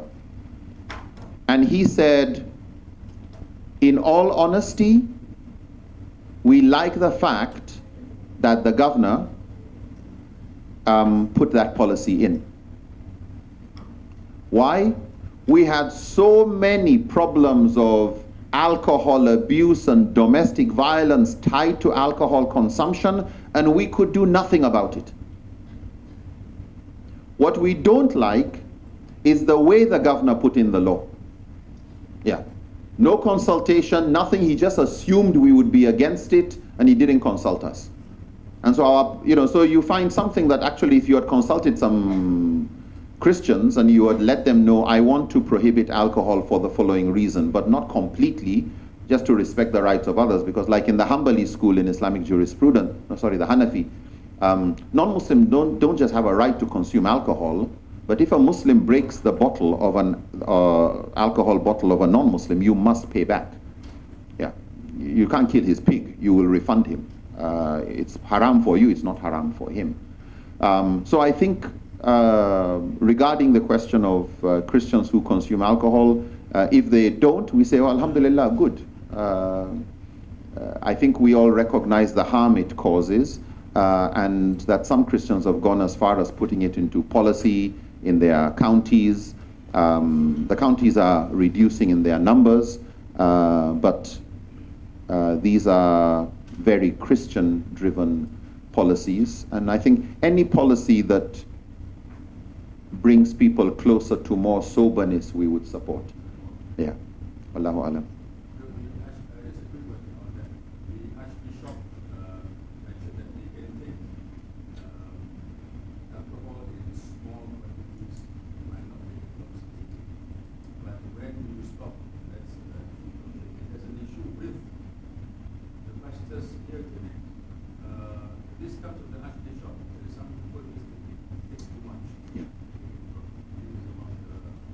Yeah. No, it's definitely, I mean, definitely the moment you open the door to little alcohol or little anything, somebody will abuse it. If you actually do an online search comparing the harm of alcohol compared to drugs, there are a lot of studies that rank different things that intoxicate, from alcohol to heroin, cocaine, marijuana, everything, various substances, amphetamines, etc. And consistently, when they look at the harm to the individual and the harm to society combined, alcohol is always number one. Yeah, alcohol is actually more damaging to society than cocaine and heroin put together. Yeah, significantly more. It breaks more families, it kills more people in car accidents. So when you look at the damage it causes, cost to property, cost to lives, while the others are bad, this is very, very bad. And anyway, I'm sure there are other questions.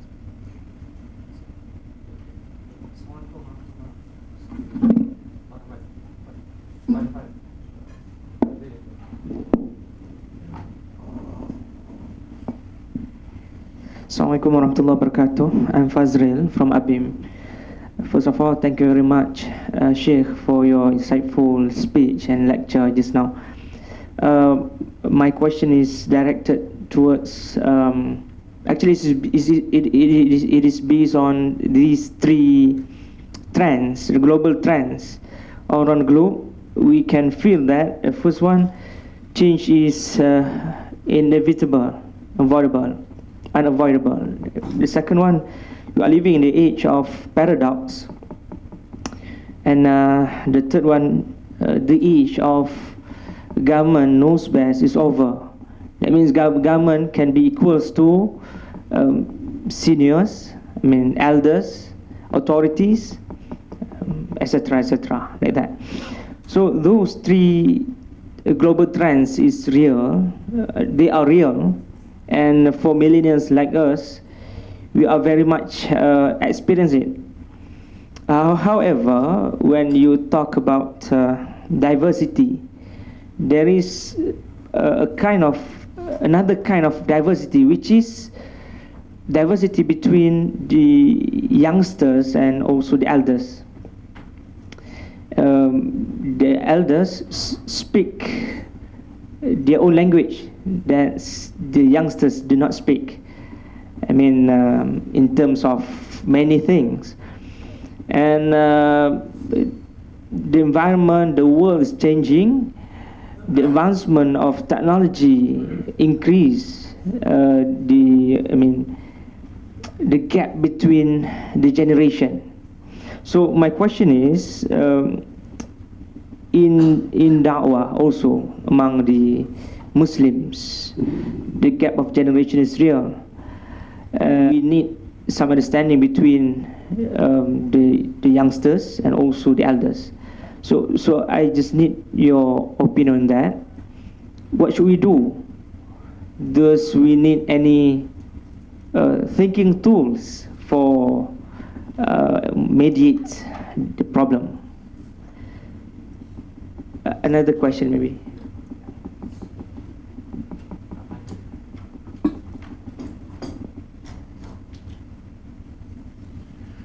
Assalamualaikum warahmatullahi wabarakatuh. Sheikh, I would like to ask a question, but ideally, I would first like to ask something to a non-Muslim participant. If he's here, is there any non-Muslim? No, it's okay then. Well, a lot depends. Yeah? Oh, he's gone. Okay.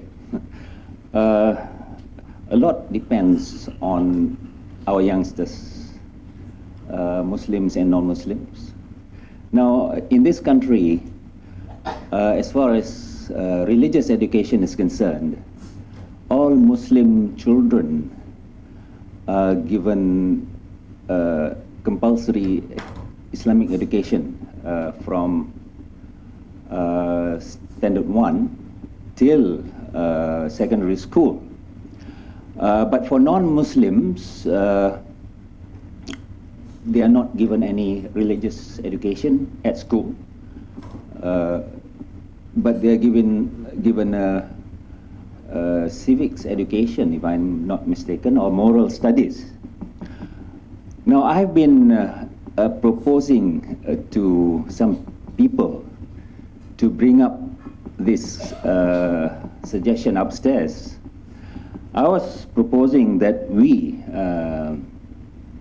Malaysia, or even if we have become more Islamic, to actually encourage non-Muslim children to be taught their own religion by their own ustaz, not by Muslims, but their own ustaz, during school time, using government's money, which is people's money. Unfortunately, I think, this suggestion is not agreeable to many people, including some of our ustaz. Whereas I think there is a lot of benefit for Islam and Muslims if we actually implement this. Of course, if possible, we want to teach the non-Muslims Islam straight away, but this is not possible. They will not want it. So the next best alternative is to encourage them to make it as part of the school curriculum, the teaching of their own respective religions. What do you think? Thank you. Any question? Before that, I would like to remind all of you, inshallah, lunch will be served. Please don't go back until you feed your hunger in the first place. Any else questions? Yeah, Farhan. Video.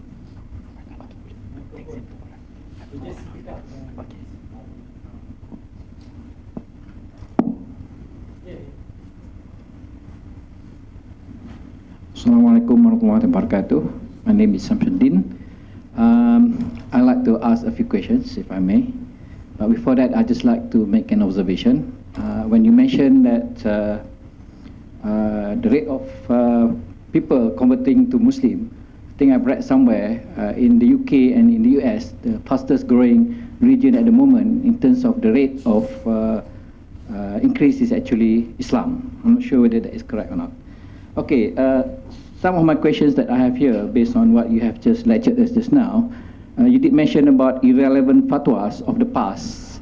I would like you perhaps to give a clear example so that we have a better understanding what do you actually mean by that. And you you also mentioned in your lecture that there are more Muslims who kill the Muslims, and similarly with other religions. But in today's environment, for example, if you look at Middle East, there is actually a boiling pot. Perhaps you would like to comment what happened to the bridge building in those countries that are having a lot of problems among ourselves, the Muslims.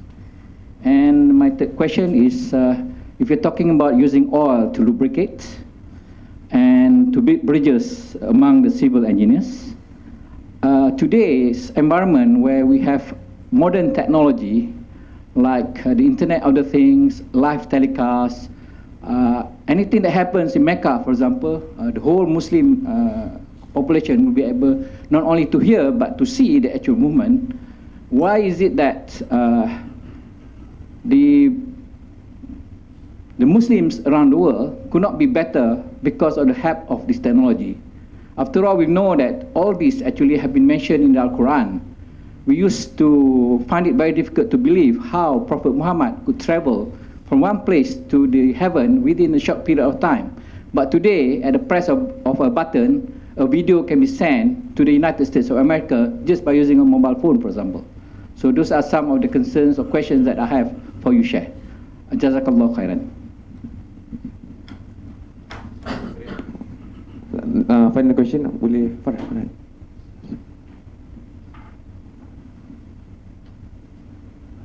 Sister. Assalamualaikum, Sheikh. Can I know what is the best way to explain the rulings on apostasy in Islam to non-Muslims in a way that doesn't undermine sulh? Thank you. Thank you very much.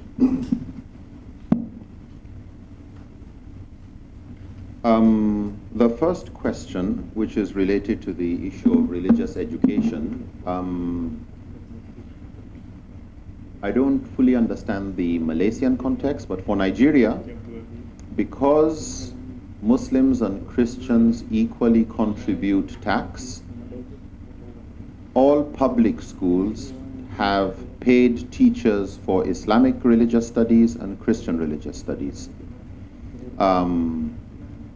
And that has solved a lot of problems.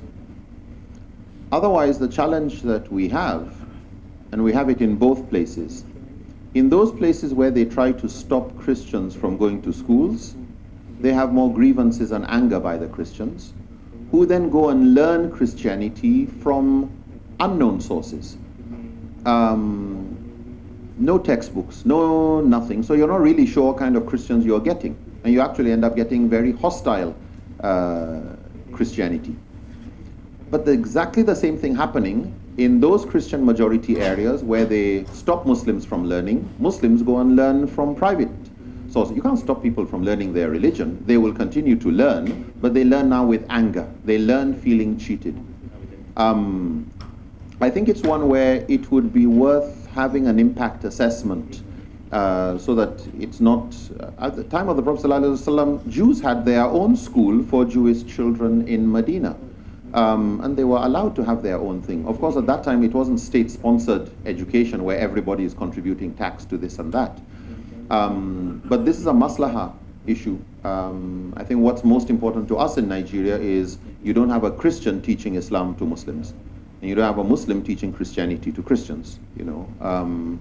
Of course, to do that, you have to have the whole machinery. And now I think it's becoming even more important for us to look really carefully at our curriculum. You know, nearly every few years, there's a review of the curriculum for maths. There's a review for the curriculum to make it more relevant to reality. What we have seen is the curriculum for Islamic studies is not being reviewed. Yeah. It's, you know, it's as if that the older the curriculum, the more authentic it is. We don't treat it like medicine, where the latest medicine is actually the most appreciated. And so you find we've had Boko Haram in Nigeria now for over 10 years. I mean, we've known of their existence as a group for over about 15 years or so, but there's nothing in the curriculum to build resilience against that type of extremist ideology. We've got a lot of people who were killed in interfaith clashes. Got nothing in our curriculum deliberately teaching interfaith bridge building and peacemaking. So I think it's not just even good enough for Nigeria. I can't speak for here, but for Nigeria, I don't think it's even good enough that Muslims are being taught Islam and Christians are being taught Christianity. I think it's a big loss for Muslims to live with so many millions of Christians and Christians to live side by side with so many millions of Muslims, and this side knows nothing about the other side. Yeah. So I think we actually also need sessions where Muslims are introduced to Christianity. Not a preaching, but descriptive. You know, this is what they believe, and this is what they have in common, and have textbooks that are sensitive to that so that people know what we have in common. Otherwise, what happens is Muslims learn about Christianity from Muslims, and Christians learn about Christianity from Christians. And Muslims complain that Christians have so many misconceptions about Islam. They think we are this, they think we are that, they think we worship the moon god. How? Oh, because we're waiting for the moon to decide when to fast Ramadan and whatever. And then we worship the sun god. That's why we're looking, where's the sun? And then that will be time for prayers. That Allah is actually the other word for Allah. And we worship the Kaaba because we've got, you hear all sorts of ridiculous beliefs that these people have because there's no opportunity for it to be done. So I think for Nigeria, we have a lot to do, and I think as the world is changing,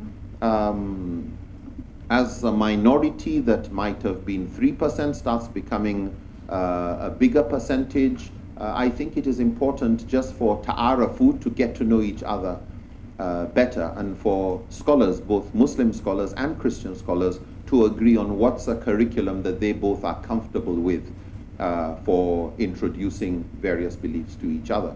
We have, there's some very good books by Muslims and by Christians on various religions. There's a Muslim's Introduction to World Religions, published in, I forgot the name of the author, published in, I think, Islamic Research Institute or something in Bangladesh. Very good book, you know, showing what does Islam have in common with Christianity, with Confucianism, with Buddhism, it's written for this region, but also very sensitive. It's not polemical, it's not there to condemn, just descriptive. We differ here, we agree with the following. You've got books by non-Muslims, Houston Smith, on world religions. And if you only read the side on Islam, you'd actually think this was written by a Muslim. So we've got a couple of authors that are ready to be fair to all. But it's not as simple, I know, as let's convince the government to do it. You have to convince the ulama. It has to be a bottom-up. Otherwise, it becomes a political problem.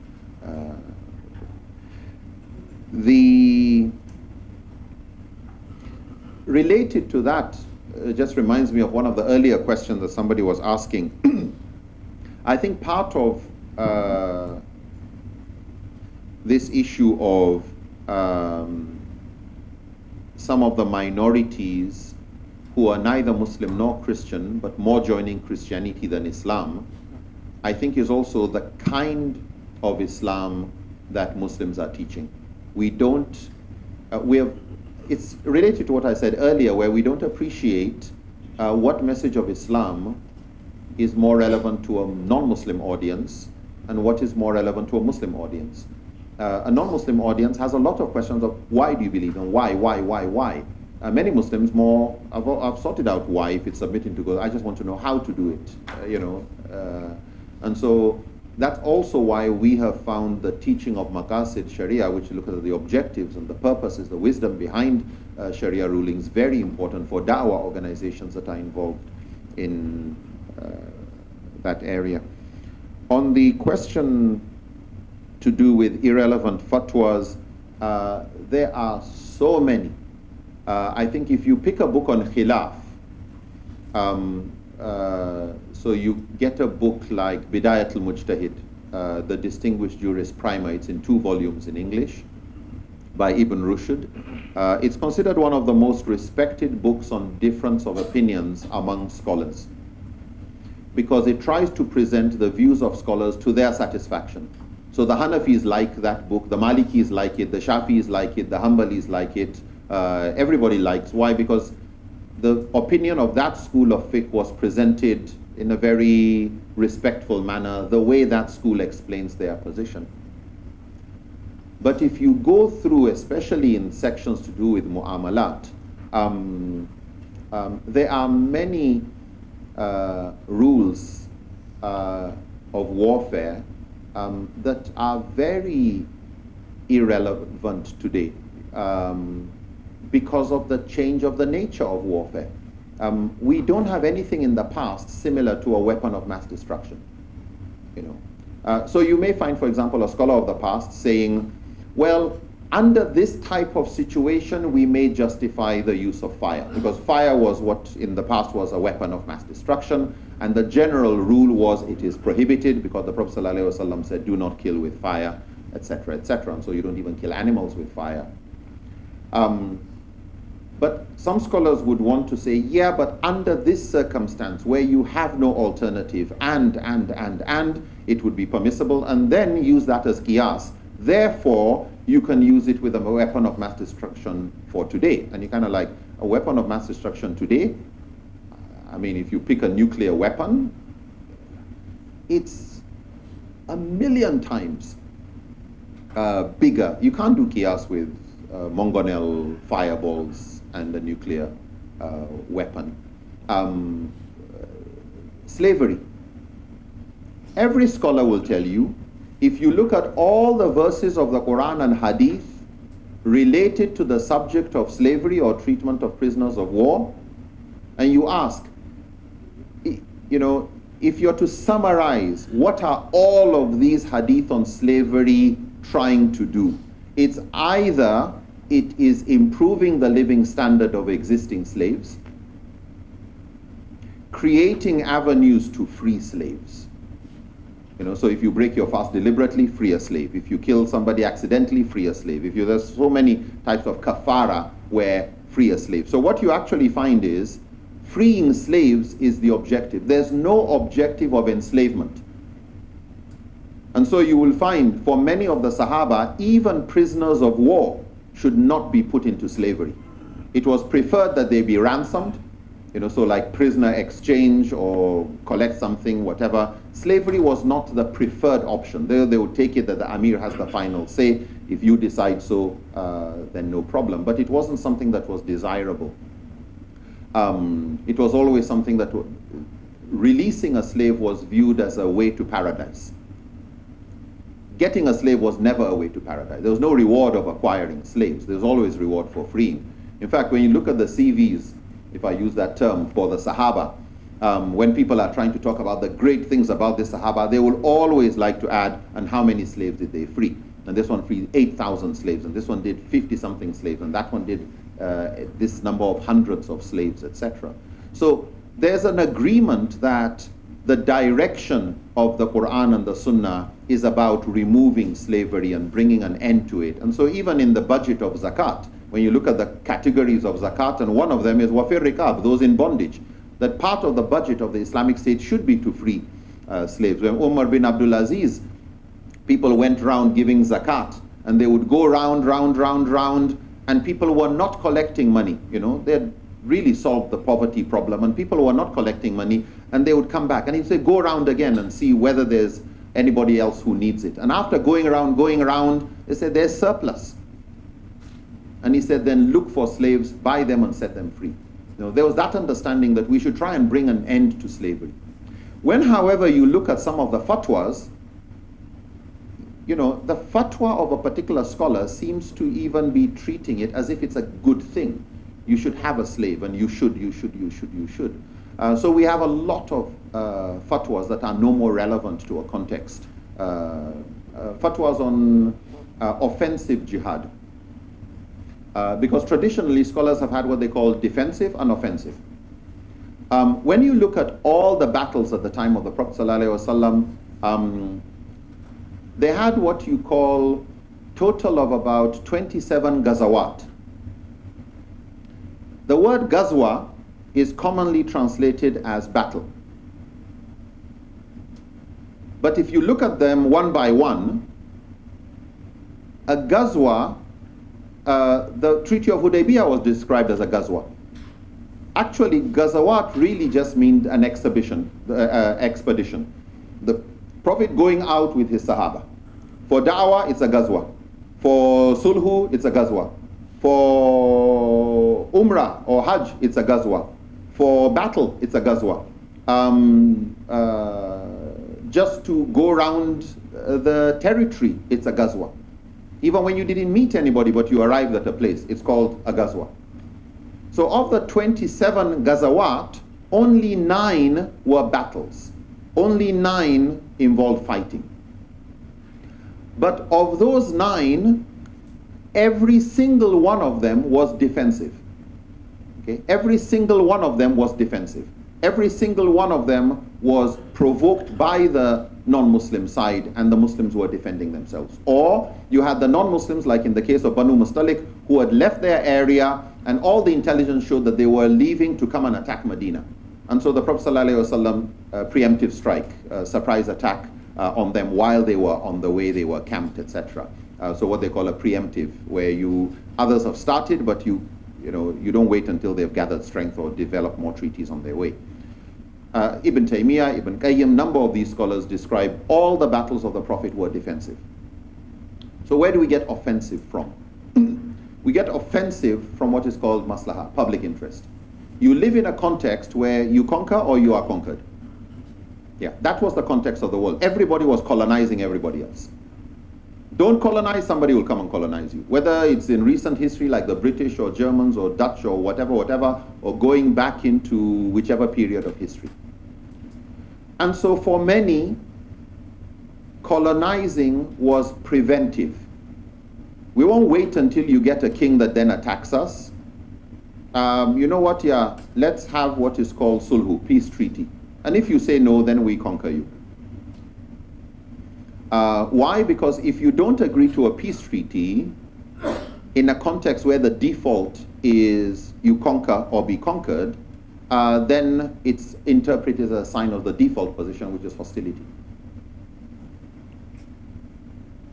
With the United Nations, with treaties between nations to end colonialism, end this kind of offensive or preventive warfare, what does the Quran say when the enemy inclines towards peace? What does the Quran say? You accept. Yeah. The moment the enemy inclines towards peace, you should incline towards peace too and trust in Allah. Okay? That's what Allah tells us in the Quran, and that's what we see the Prophet ﷺ doing. So consequently, Muslim countries have agreed that joining the United Nations means the end for this colonizing type of thing. It ended for us, it ended for everybody else. And UN will send peacekeeping forces to end such type of things. So there you find fatwas that are no more relevant because of the changing context. So there are many fatwas where the changing context brings a change in fatwa. On the problems to do with the Middle East, really it's so complicated and it looks clear from a distance, but I know that will be too simplistic an analysis, so I'll leave that question with your permission. On the impact of social media, definitely there's been a lot of problems there. Oh, I jumped the Azrael Millennium. Okay, I'll come back. Definitely there's a lot of negativity, negative things that have come out of social media. We have, however, been able to get online courses on Islam, on many other subject areas that we weren't able to get before, free. Literature that we had no access to, we have. Scholars we had no access to, we have. Questions we couldn't get answers, now we can get answers. So I think it's that double-edged sword thing where it's a useful resource like books, but you know, just as you have access, easy access to useful information, you have easy access to useless information, and just as you have easy access to guidance, you have easy access to misguidance also. And so I think it's really just how to benefit more from the positive side. This session, some people just can't afford the transport, but if it's going online, then it's a benefit for some. So I agree. It is very important to look at how to get the benefits and minimize the harm, like many other forms of technology. Brother Fazril, on the question of global trends, that change is inevitable, very true, that we live in an age of paradoxes, that governments are not the ones who know best about everything. The world is too complicated for any organization to grab it all. And so a maxim we find very useful is, just as the older generation sometimes view the younger generation as unwise, immature, you get the younger generation looking at the older generation as prehistoric, you know. Yeah, they don't live in our times, they live in history, they don't know what's going on. But again, we need to be careful about living in an echo chamber where we only listen to ourselves. I think a maxim that it's being used a lot in South Africa, and I think it's good for those in Dawah to memorize it. It says, nothing about us without us. Yeah. Nothing about us without us. For the older generation, don't discuss the younger generation without the younger generation being there. Yeah. Don't discuss your policies for non-Muslims without non-Muslims being there. Don't discuss your policies for one ethnic group without that ethnic group being there. Don't discuss what to do about men, or what to do about women, or what to do about this group, the disabled, without the disabled or physically challenged being there. So nothing about us without us. I think what we used to have was that there was what they called a generation gap. And the gap was 30 years. This generation, then another generation. Now the generation gap is narrowing down. Some say it's 5 years before you start feeling we live in a different world. Sorry, 15 years before you start living in a different world. And so what you will find, I think, is for some of the millennials, like when you say we, even within that we is another group that looks at you as getting. And so I think the importance of the bridge building across generations. And I think for Muslims, the Prophet ﷺ said, he is not of us who doesn't have rahmah for the young and who have no respect for the older. As Muslims, we must respect that diversity and live with it. Unfortunately, the human ego likes to feel superior. And the rich, in their heads, believe they are superior to the poor. There's always the exception. Many men think they are superior to women. Some ethnic groups and races believe they are superior to others. Unfortunately, the more educated you are, the more superior you think you are to people who are less educated. The more experience you've had in life, the more superior you. And so you can even, when you listen to people speaking and you see who's dominating the discussion, who is cutting the other person's sentences, who is the one that's not allowing this person to finish saying and he's completing his sentences for him. And you can usually see who believes he's superior. Who is shaking his head while the other one is talking? Who looks more respectful? Who is more humble? And one of them is age. The older feel they are superior to the younger. What unfortunately we have is those who are more exposed to social media and what's going on around the world believe they are superior to those who are still on analog systems of doing things, etc. So I think to bridge that ego, the need to appreciate diversity has something you don't have. And if you are going to move together far, what we said earlier, to travel far, you go with others. To travel fast, you go alone, but won't go far. What type of thinking tools would be important? Thinking tool, someone like Edward de Bono has written a lot of good things there, and one useful thinking tool is the 6 thinking hats. And I would really encourage, it's one of those we have in the Da'wah resource management courses, and I would really encourage you to read that book, the 6 thinking hats. Very useful way of getting diversity and keeping ego out of decision making. Very, very useful. Another good book is called 5 Minds for the Future by Howard Gardner.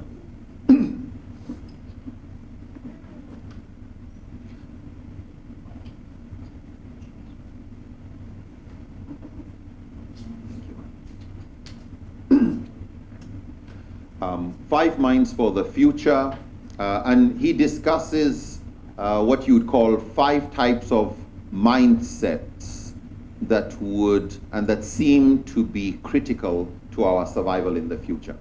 And you can go online for a summary. Very good book. But among the 5 minds, there's the creative mind, there's the disciplined mind, there's the ethical mind, there's the respectful mind, and there's the synthesizing mind.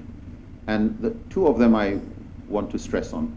Synthesizing mind is the mind that is able to benefit from diversity and come up with something new. There's another book called A Whole New Mind by Daniel Pink. Very good on just thinking as we move into the future, and the importance of multidisciplinary, multimedia, multi-talents, multi-whatever, and how the moment you are able to deal with diversity, and that's part of what in Howard Gardner's book, The Respectful Mind, is you are able to respect the various isms.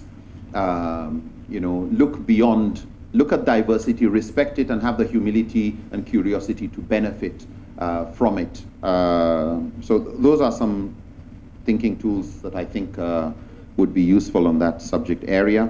Yesterday I saw a book published by Triple IT on critical thinking, approaching it also from an Islamic perspective and the Islamic justification for that. I bought the book, I've not read it, but so Triple IT, something on creative thinking, I can't remember the rest, but I think I flipped through and I think it has some very useful stuff in it.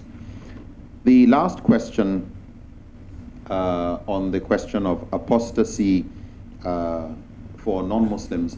The subject of apostasy, the Quran presents it as wrong, as a sin, for a person to have understood Islam and left. But it is not presented as a legal offense in the Quran. It's not presented as something for which there's punishment in this world for. When we look at the seerah, we don't have a single case, according to Ibn Taymiyyah, of anyone being sentenced to death or punished because of apostasy alone. So he says all the cases of punishment in the time of the Prophet, the Urayna group, the Ukal group, were punished because of hiraba, because of the other acts of treason and offenses that they had committed. Imam Shawkani says there is not a single authentic hadith of any case of apostasy being punished by the Prophet. What we actually have is a Christian who had embraced Islam, was among those who was even copying the dictation of the Quran from the Prophet ﷺ, and he apostatized and he wasn't killed, he died a natural death. We have another case of a polytheist who had embraced Islam in Medina. He fell sick. He believed his sickness was because he had become a Muslim, and he went to the Prophet and says he wants to leave Islam and he wants to give back his bay'ah, and the Prophet said no. And he would come back a few days later, Finally, he decided, I'm leaving, and he left. And the Prophet ﷺ said, Medina expels what doesn't belong to it, the way the blacksmith's bellows expel soot or slag. And nothing was done to him. So you had people who left Islam at the time of the Prophet ﷺ and nothing happened to them. And so you find two opinions among the scholars regarding apostasy. Some who look at it as a had offense. Had means there's a prescribed punishment. And some who look at it as ta'zir. Ta'zir means it is discretionary. It is up to the judge what to do. Ta'zir means it can be pardoned, it can be warning, it can be punishment, it could be death sentence. But up to the judge to decide how grievous, how serious is this offense. The argument that it is had is based on two hadith. One where the Prophet ﷺ said, "Man badala dinahu faqtuluhu," whoever changes his religion should be killed. Another hadith where the Prophet ﷺ is reported to have said that the life of a person is sacred except in three situations. In the case of murder, in other words, for murder you can be executed, as punishment for zina of the married, and al-murtad mufarik lil jama'ah, an apostate who breaks away from his community. So that's understood by some very simply to mean that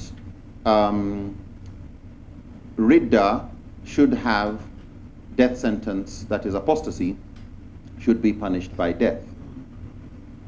Other scholars, including Ibn Taymiyyah, Al-Baji, and co., do not add ridda to the list of hudud punishments.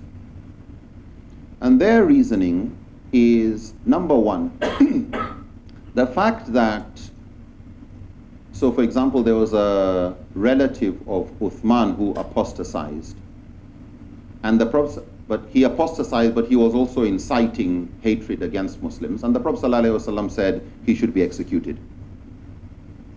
However, the man, when he heard that, came and begged, and Uthman and a couple of others interceded, and the Prophet ﷺ, to cut a long story short, let him go.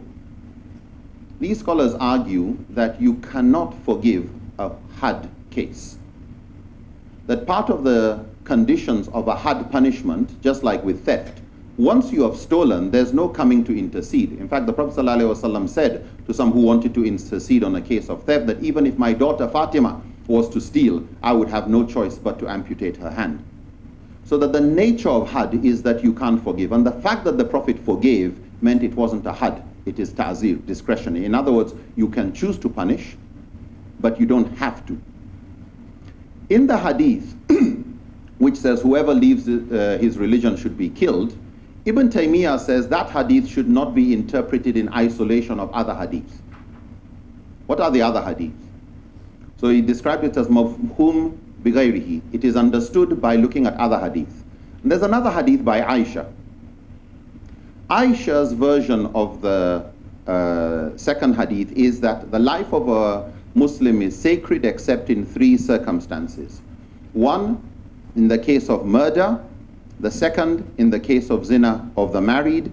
And in the third, it's mufarik al-murtad, that is somebody who leaves his religion, who breaks away from his religion, wa muharib, and he fought against. In other words, this is not somebody of simple apostasy, this is apostasy plus treason.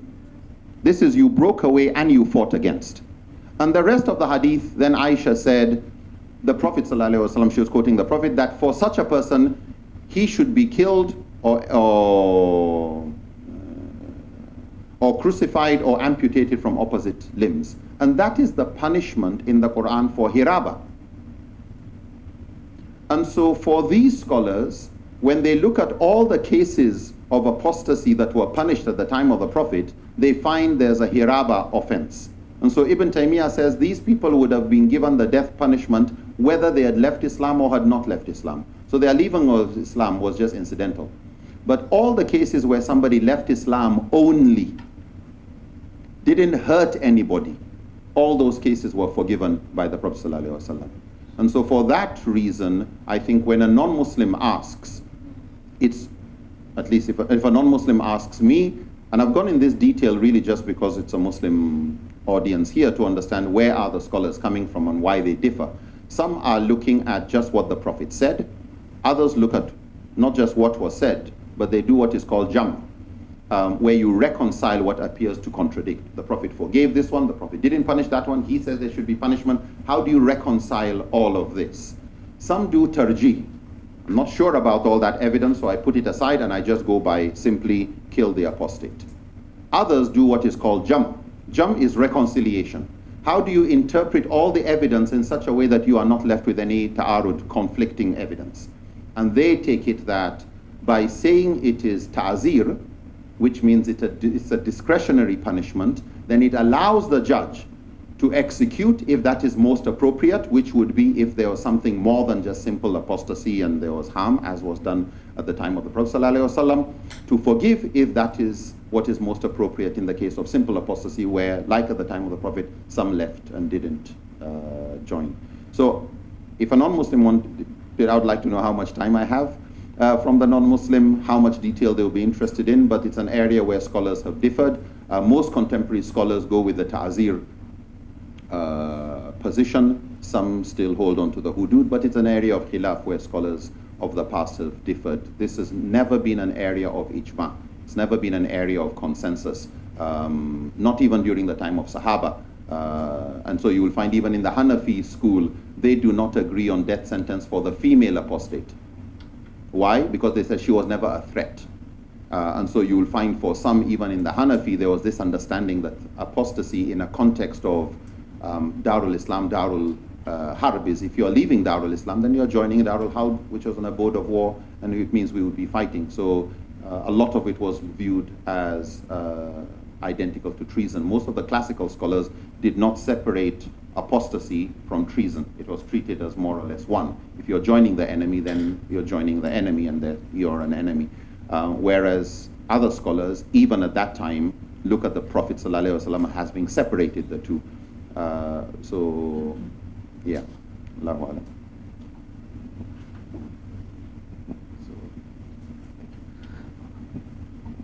Alhamdulillah, we have a robust discussion. So, on behalf of organizing committee, ABIM, we would like to extend our utmost gratitude again to Sheikh Nurul Lemu, and we will present a token of appreciation to Sheikh, and then after this we will by the hospital and ABIM. Okay, we will